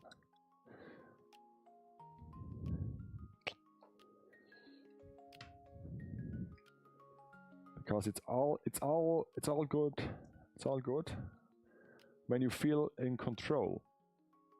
But once you don't feel in control anymore, you panic, and then they will just, you know, pull the switch and will just say, oh, and this is what already happens. I mean, that there are companies who say, maybe we should not take this so fast and loosey-goosey. Let's slam the brakes and let's chill for a moment.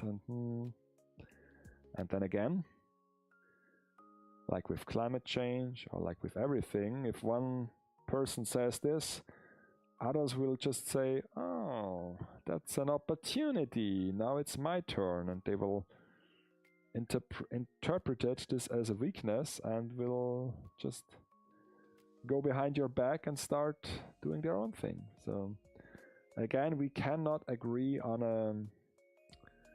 a single thing, on a single measure, on a single outcome.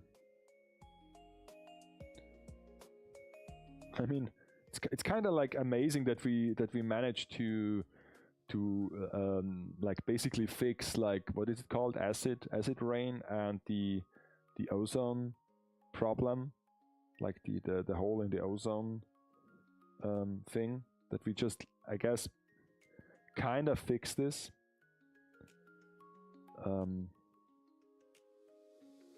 But I guess those were like small potatoes to the challenges that we face today, but still kinda amazing that we were able to do this back then. Maybe we were like a bit more cooperative back then.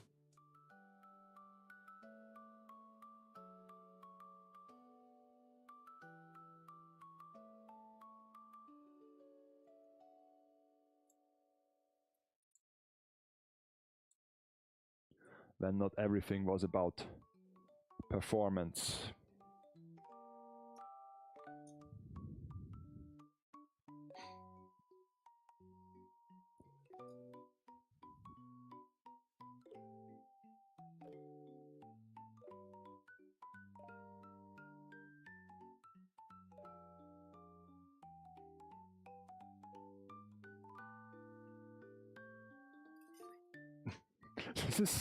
This is like so risky, like what I'm doing here. It's like it swings around on this one clamp, and I was like, at some point this has to fall down.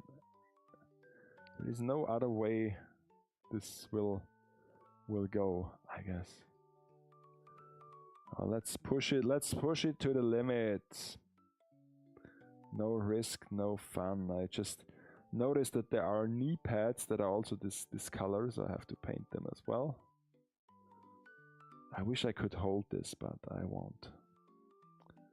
I will just paint whatever I see, and then I will let it dry, and after that I will be like, oh, I missed the spot. Have to do it again, all over again.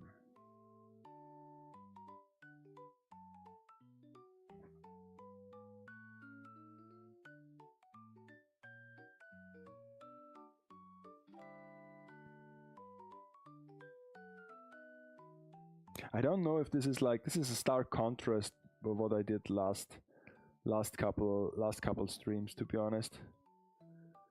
I kind of feel like this horse drawing meme where it starts out very precise and very perfect, and now it's just like a crude doodle of a paint thing. But yeah.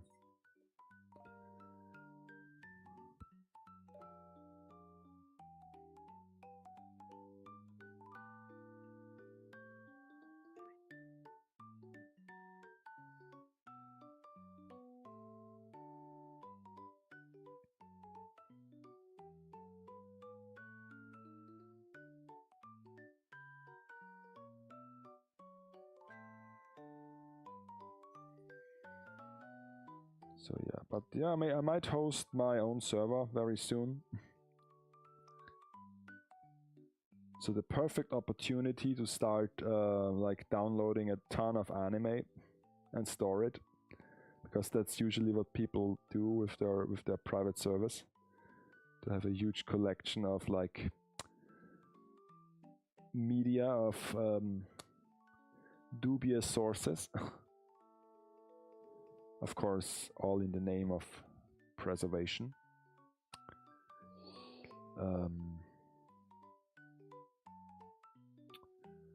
That reminds me that I've watched the first episode of this like show with the food, like that I've talked like the last video about it. I've watched the first episode. I've downloaded 3 of them, but I did not find the time to watch the other 2. So yeah, I don't know if I will do this.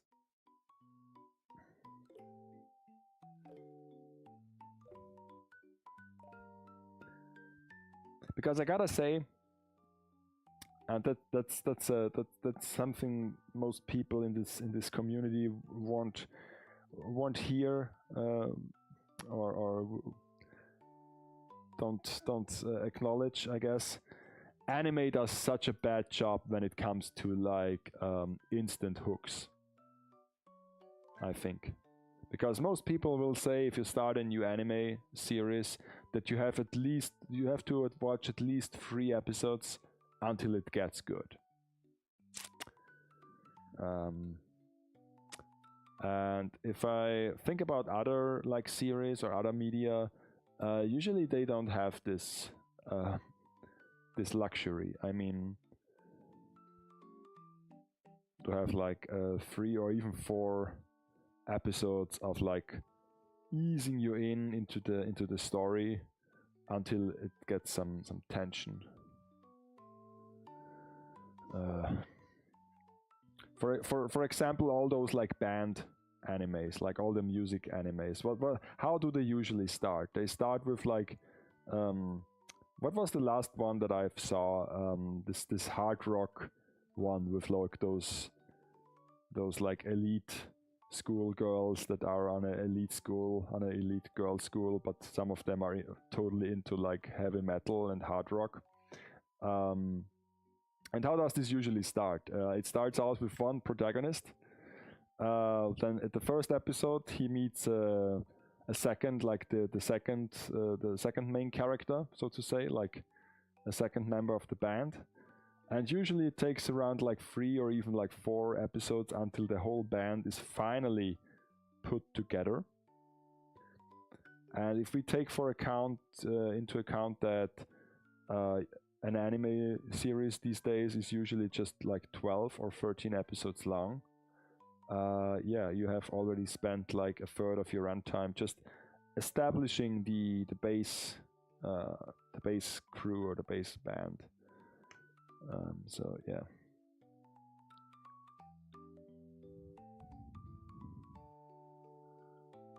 And also, if you watch a new show that is like a new like IP, you can't be sure that there will be like multiple seasons of it as well, because usually those are still self-contained stories, and they have to see how it does. If it does well, there will be a second season, of course.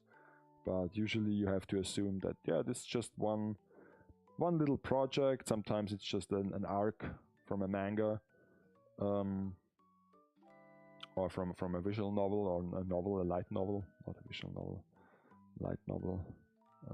But yeah, usually anime has a really low, really like slow start to each story and to all the characters. Especially those like more like comfy shows, like those slice of life shows. They tend to start very slow and very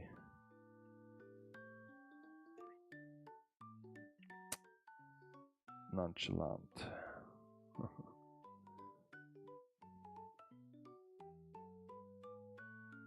And once it gets good, it almost always just ends, because you have already reached the final episode.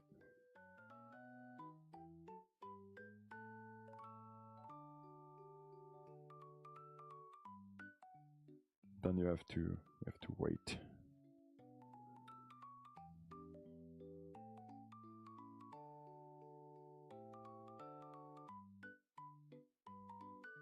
But luckily, and this is a thing that is certainly a thing of its time, that we did not had like 20 or even longer ago, like 20 years ago, or even like 10 years ago, because content creation is easier than ever. That fans will pick up the slack. I mean, once a show has concluded and you have to wait until the next season, or maybe forever for next season, because there is none. If it's well received, fans will provide you with a lot of fan-made content and videos and ideas.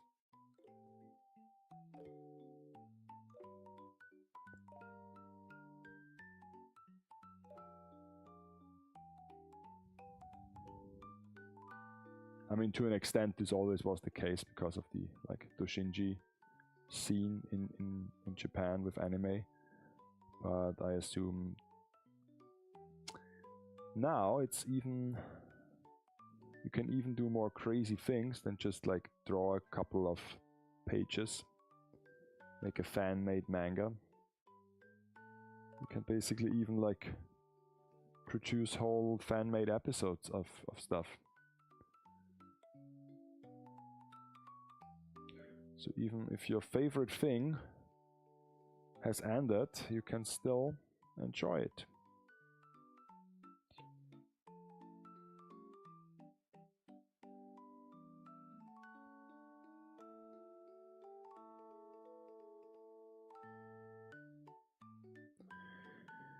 So I guess I also can do the underside of the foot, the soles.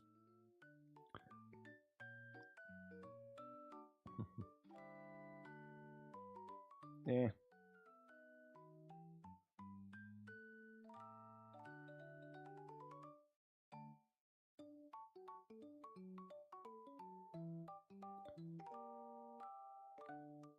This actually has a ton of like parts where you could use a panel liner or panel line ink. The only problem that I see is like if you let this unpainted, or even now that it's painted, it's usually so dark that if you use a panel line ink that is also like black, you won't see it very well.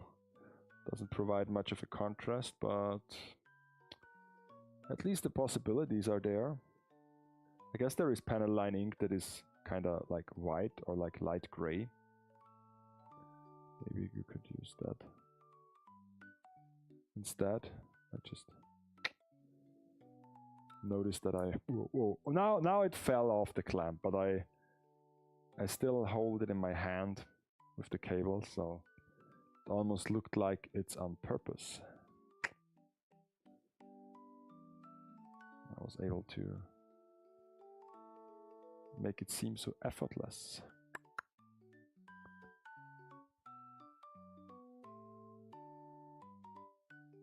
Okay.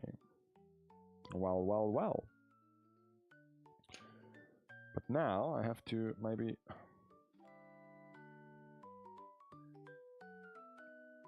take those wires and put it around the clamp, and let's have this like dangle from, let's have this dangle from the bandsaw. I mean, what could possibly go wrong? Let it dangle a bit. Okay, so should I now like attempt to paint those yellow parts? I mean, let's go for it. Let's do it. I've spilled a bit of metal paint on them, so we'll just try to scrape it off. Let's see.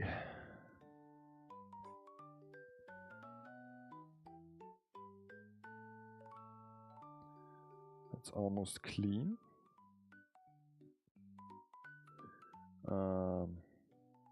Is it already dried? Yeah, okay, I can grab it.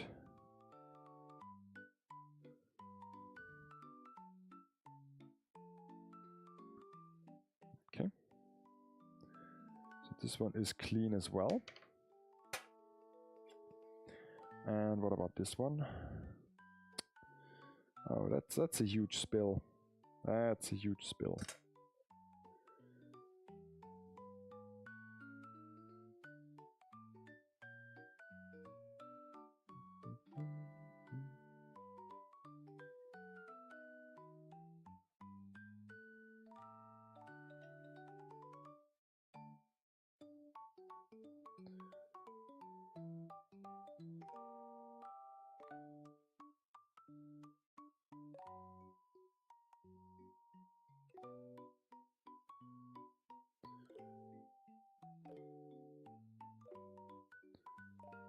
Okay.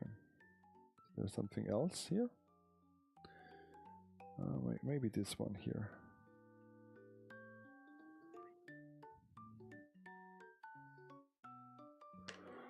Okay, so how should I paint them?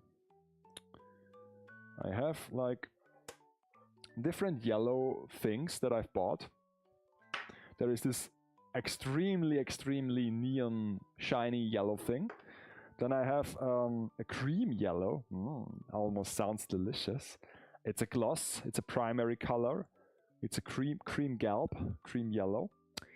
Then I have a gloss yellow. This is just the primary color. And then I have a fluorescent yellow. Does it mean like fluorescent in like glow in the dark? I guess not. It's just like yellow. So how are the pictures? I guess there's not much fluorescent in here. I will just use the normal yellow and the cream yellow to paint this, and maybe some white to do some highlights, I guess. So let's start out with the normal yellow, and then add some cream to the mix.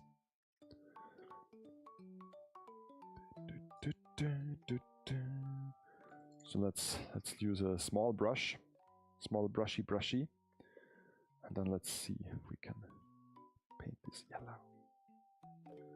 yellow color.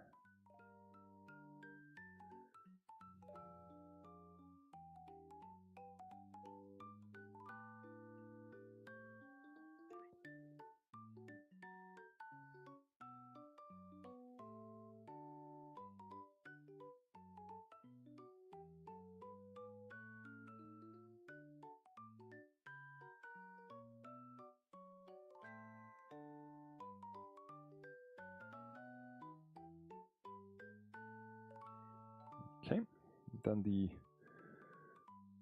wristband here.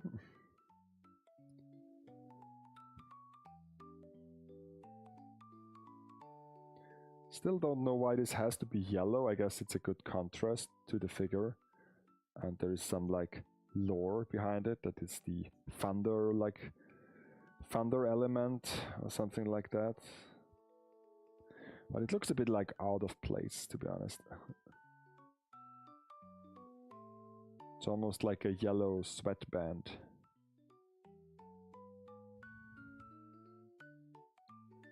But I guess it's just to make it visually more interesting to look at.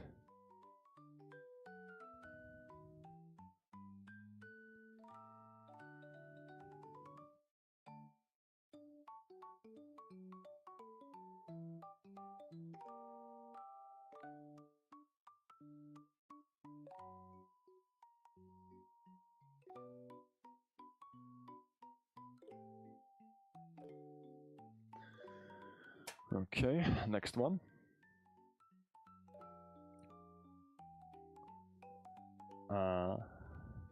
Yeah, the neon one is really bright. I mean, it's not just the camera. It's really bright. it almost looks like this. Maybe I will do like a cyberpunk thing sometimes. So I might need it, or like an 80s thing. I can just paint something in neon colors. Maybe for some Valhalla like diorama.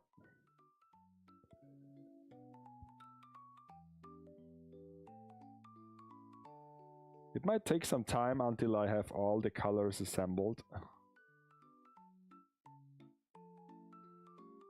And then I have a really large pool and I can do whatever I want. Kind of like when we had like Copic, when we had the phase when we all like collected Copic markers.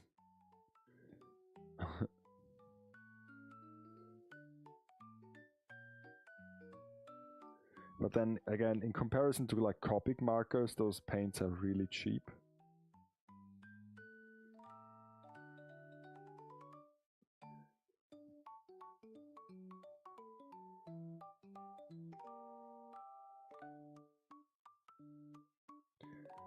I mean, there was this like one instance where I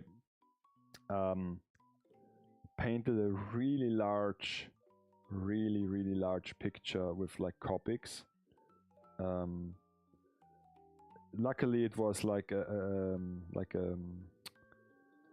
super large manga site, so it was only like black and white. So I had to use just gray, different shades of gray. But still, I've ended up like spending over like 50-60 euro back then just to buy all the Copic markers.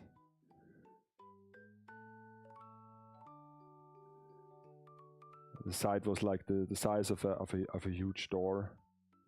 Because for the longest time I had like in my earliest like apartments that I lived in, I took like artwork and I scaled it up and I redraw it by hand, like just print it out on different sheets of papers, like put them together with tape and then just like what is it called, trace it through those papers and then have like a huge artwork and then just you know, paint it over. So now let's do the dark one on certain parts.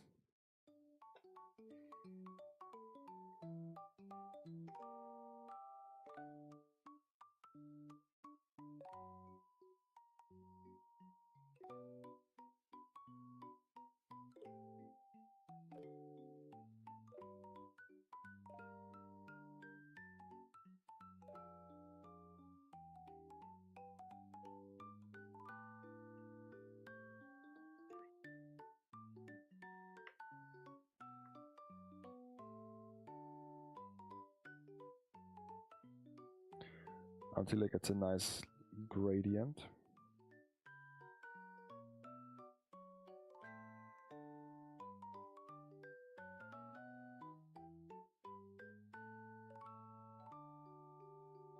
Okay.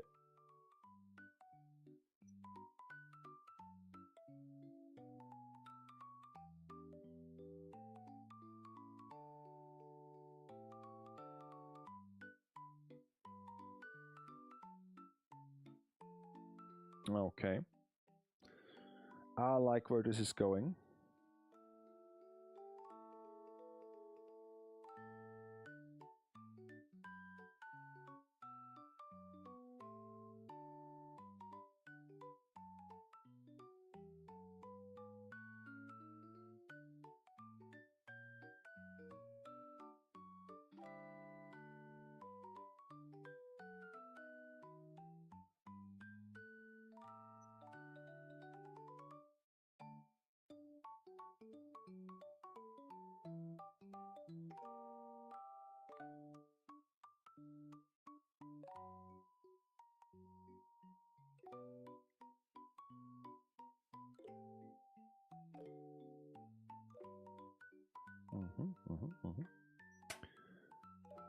And after that we might add a bit of a white dash to highlight certain areas.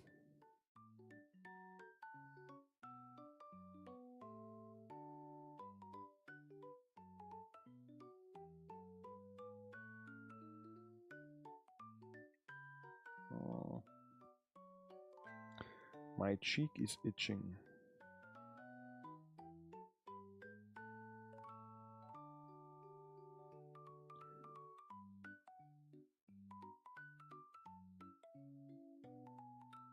Tomorrow I want to try to like record myself for the next review.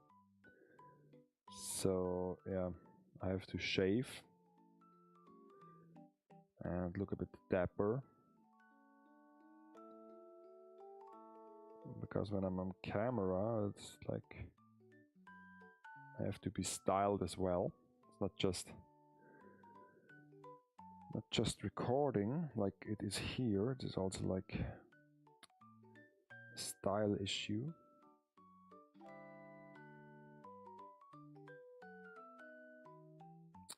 And everything takes so much time, so tomorrow I will be in the studio because it will be a bad rainy day, so it's not super hot up there. But still, with all those lights and the constant like standing and like waving around with my arms, it's still demanding. And so yeah,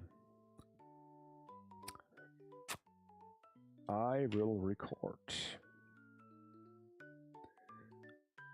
So let's see how this this neon looks.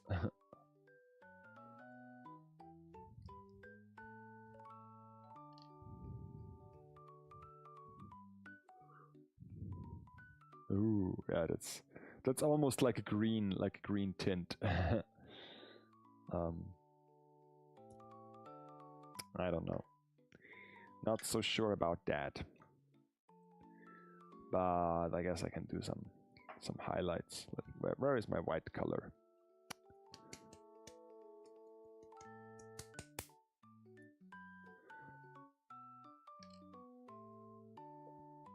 Let's see.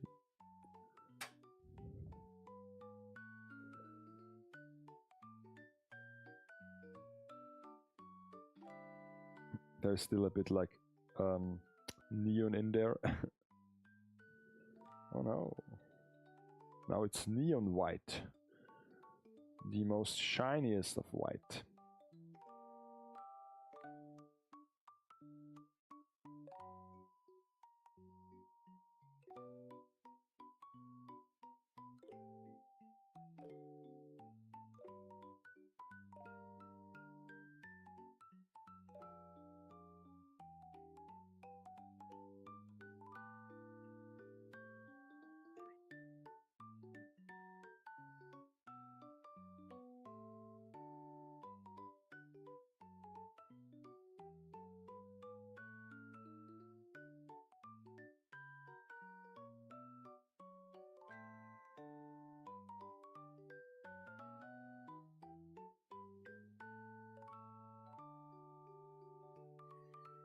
I don't know.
Da, da, da, da.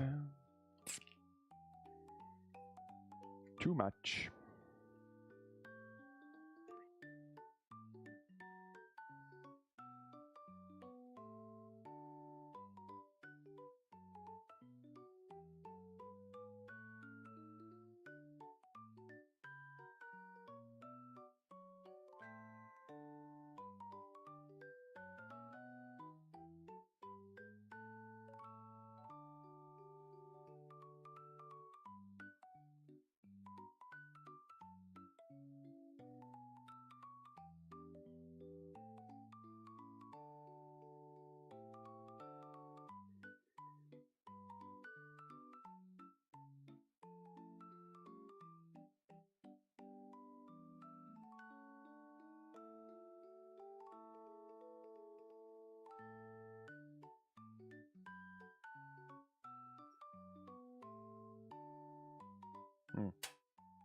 I mean, okay.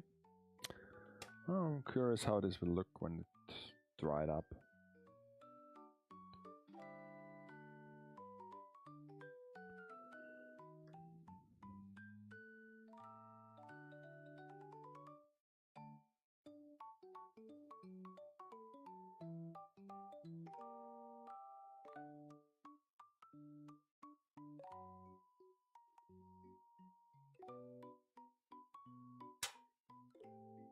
Okay, so this one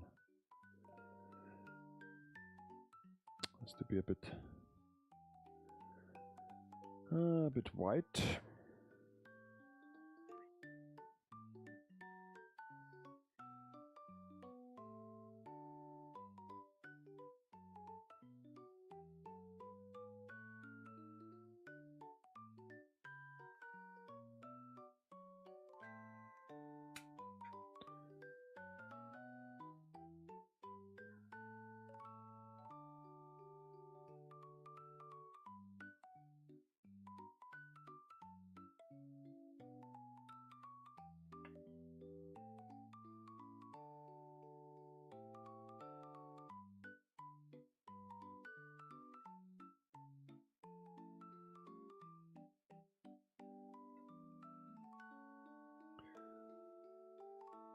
And I can also mix it with the yellow.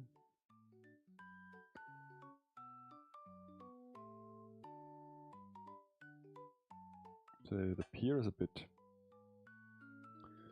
lighter in tone.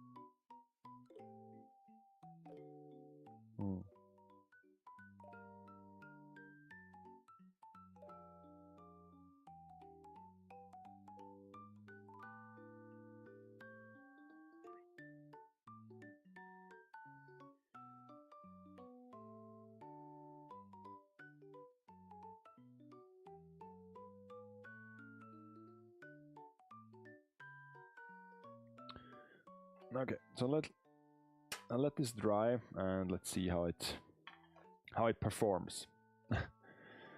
So now I've tested the yellow on the arms. Ultimately you won't see much of this, I guess, because the armor will cover it up quite well, but still. So how's the hanging guy doing? Let's see.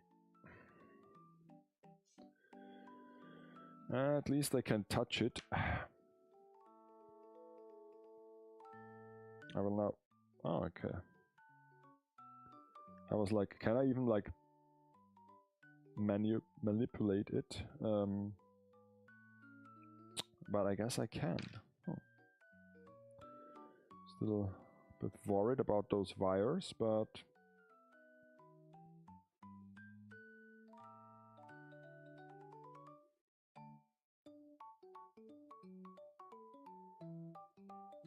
I have to shave off those.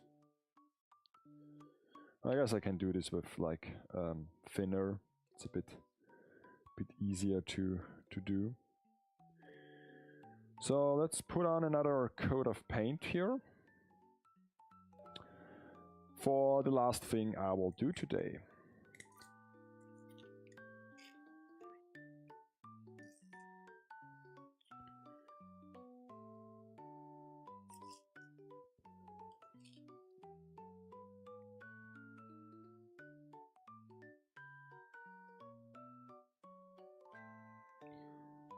Especially underneath the arms where it was like obscured.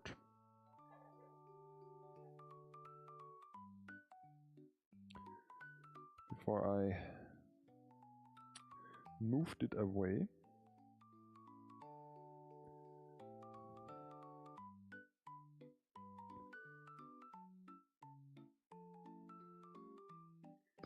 But I can now paint everything.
I really don't look forward to line all of this, but I guess that's future me's problem.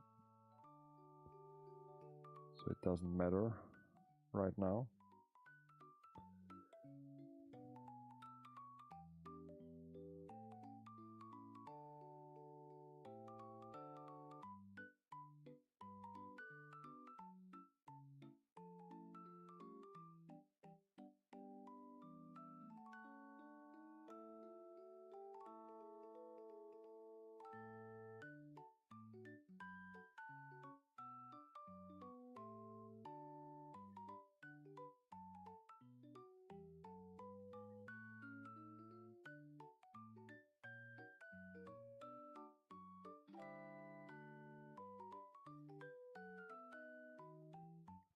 But I'm very satisfied with the colors I mixed together. This like blue in there gives a very nice cool touch to the kind of warm base color.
Okay.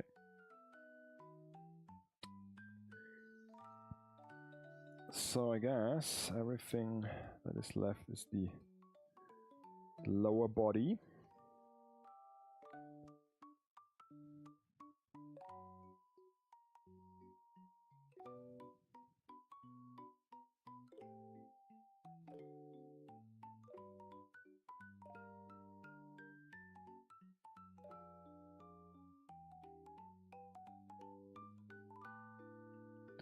It looks a bit like a big diaper, not gonna lie.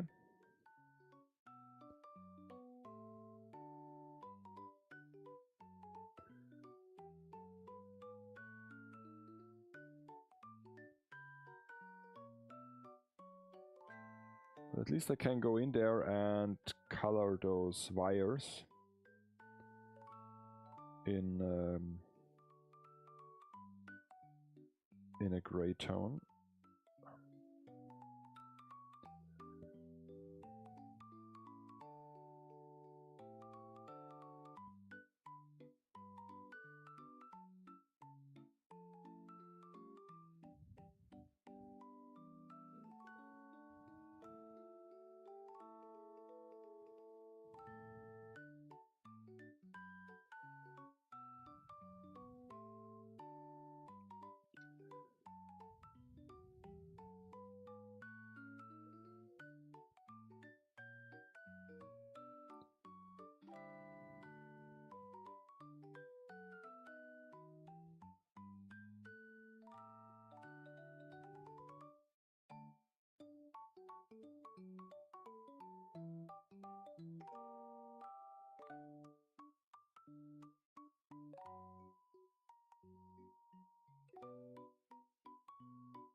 This part here isn't painted at all, I've just noticed, so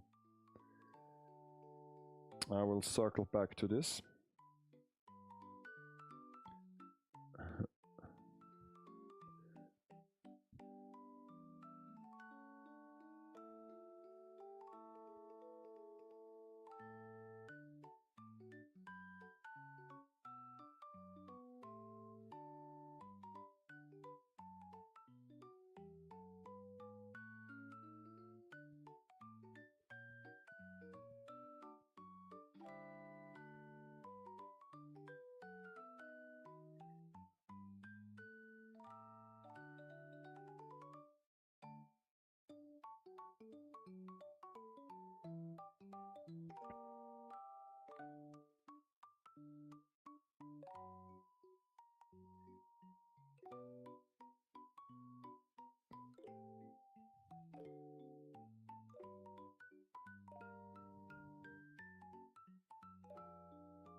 Sorry. Oh, thank you so much. Yeah, I wish you a good night too. Yeah, see you on Friday.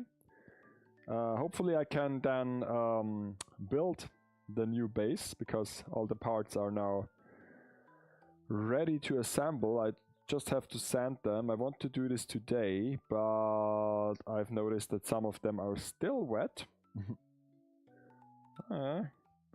You can now already see that the humidity is far greater down here than it is in the winter, so it takes a little bit longer to dry off, but that's okay. I can do this during the week. I will sand it real quick, and after that I can assemble the base. And after that, it's just a cakewalk. It's just you know, we can almost already do the picture then. So very exciting, very exciting. This also means I have to come up with a new project then. So.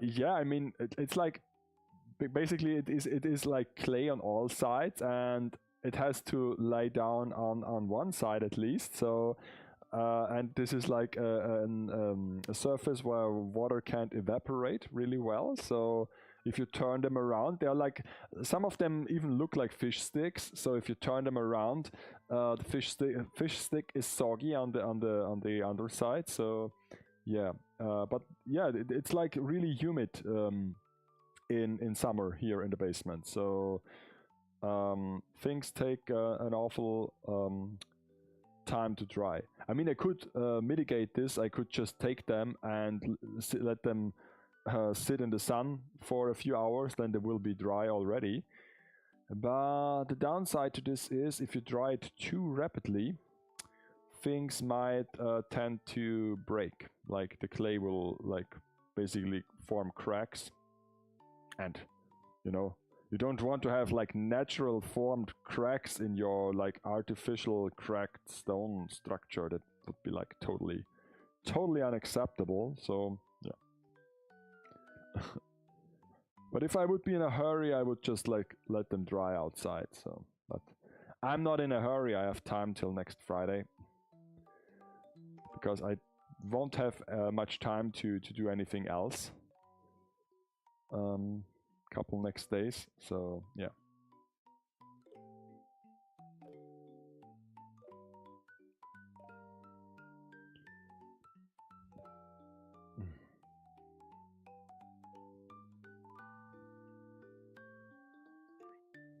So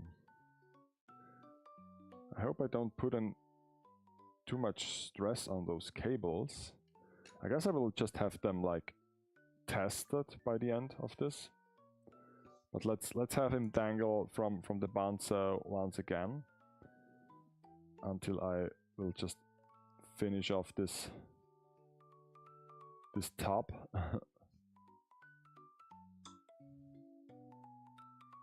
Well, there he is. Like, see him dangle. Let me show this to you. There he dangles. Dangle. Okay, so what about the arms? The arms are now like the yellow, the metallic, and everything. I guess I can already like take it off there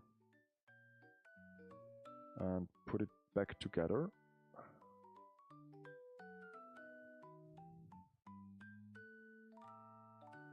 Okay.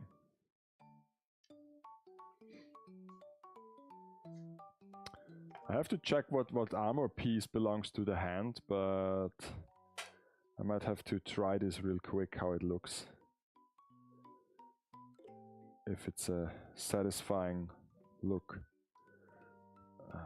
Let me just seal this off. Not that it would be usable next time, but anyhow. Makes it far harder to clean this off. I guess you are supposed to like throw those tops away because especially if you would live in Japan, then you would not clean this, I guess. You'd just buy a set of new ones. They don't really cost as much, so. Okay, so what armor part belongs on the hand? I guess there were instructions somewhere. Let me just grab the instructions. I will just be right back.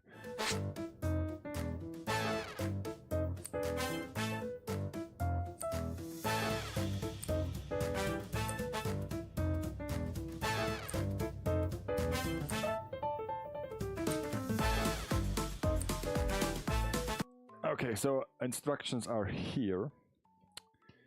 So on the hand, okay, there is this like small wing fin, and then there's this this bigger one. Oh, there are even two parts. Okay, I see. Okay. So one goes in this hole and one goes under this pack. So let's try this. How it might look. Let's try. So basically, I have like the instructions here. Then let's see, the winged thing is already dismounted.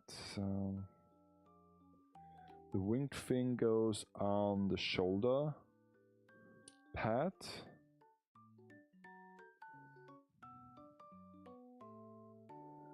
And so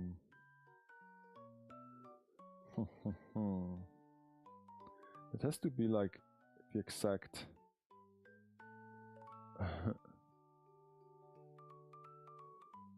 where this is on the outside. I mean, you can twist and turn this, but let's see. It's like this, I guess. So goes on here. Oh, wrong direction, of course. So now, and then this one goes to the back, so that it looks like it's still messed up. Okay, so this goes like this. Is it like the wrong hand? I assume. Okay. Oh well. If the instruction says so. And now we need two small pieces, like the ones with the knuckles, and the one with the I guess it's this one. Has to be this one. Yeah, with the or is it this one? They look so different now. I guess it has to be this one. So this one goes first. Okay. And this one goes second. Knuckles go like on bottom.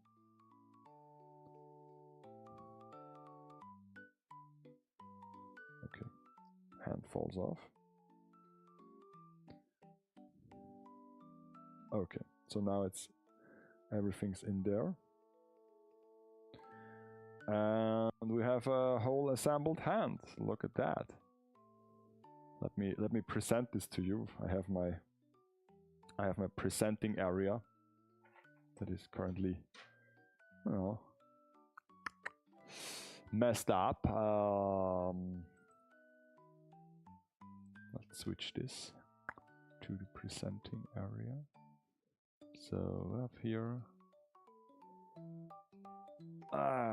where does this camera point? Camera points here. Okay. So now we have the silhouette with the attached armor parts. So this would be like a hand that is dangling. And some details will go into the silhouette. Some like shading, I assume, and some panel lining, but you know. So this is what it will look like together with the armor. So yeah, quite good. So let's let this dry.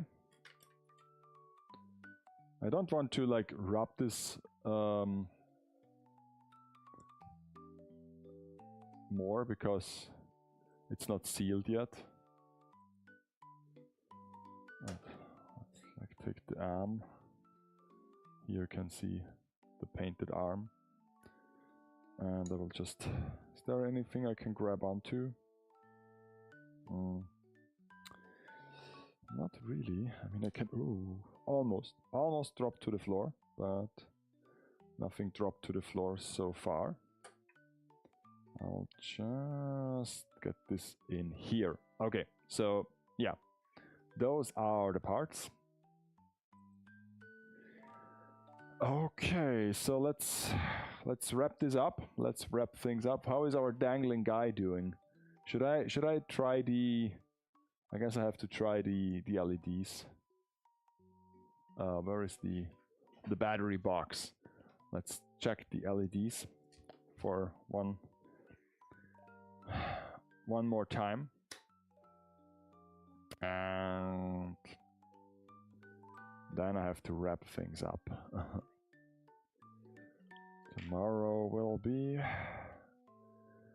another boring day in the office. Okay. So, come here, dangling guy.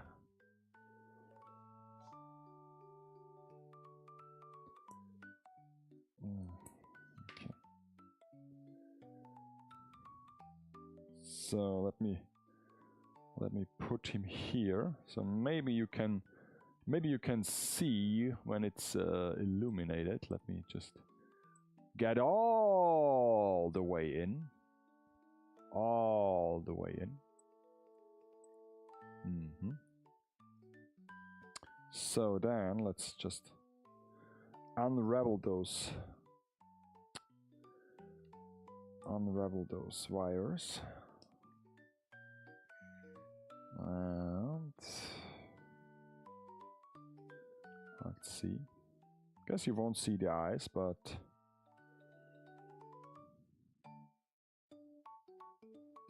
okay, that's not the right one. Oh, it's illuminating. You can faintly make it out. You can faintly make it out. I mean, I guess I can turn off the lights so that then we can see it more clearly. We get all the way over there, turn off the lights. Now we have like... But now I can't see anything. Oh god. Yeah. The core is illuminating. And now for the eyes. It's hard to get those going. Like flashing. Wow. I can't really see anything, so yeah. Okay, now can I like permanently have them a bit like it's like spark. Yeah, there it is. There it is. It's really bright. Yeah, okay. So it works. Still works. That's a good thing to know. So I will just like should I let the lights I'll let the light be dimmed. Let's let the light be dimmed. I will just take this guy here. Let me stress out the camera a bit. And I will just take this and put it on this board. Now he looks silly. This looks like kind of silly. Look at this silly pose. Yeah, I also have to go. I don't want to. I want to realize that I have to go off tomorrow, or today, better say. But yeah, we have like this little silly thing here. I can like make some light here. Oh, that's nice. So yeah, I will let this as it is. Thank you so much for watching, for following through the night. I hope you have a nice day tomorrow. And I will see you again on Friday for full time when I build some figure dioramas. So yeah, have a nice day, have a good start into the week, and take care.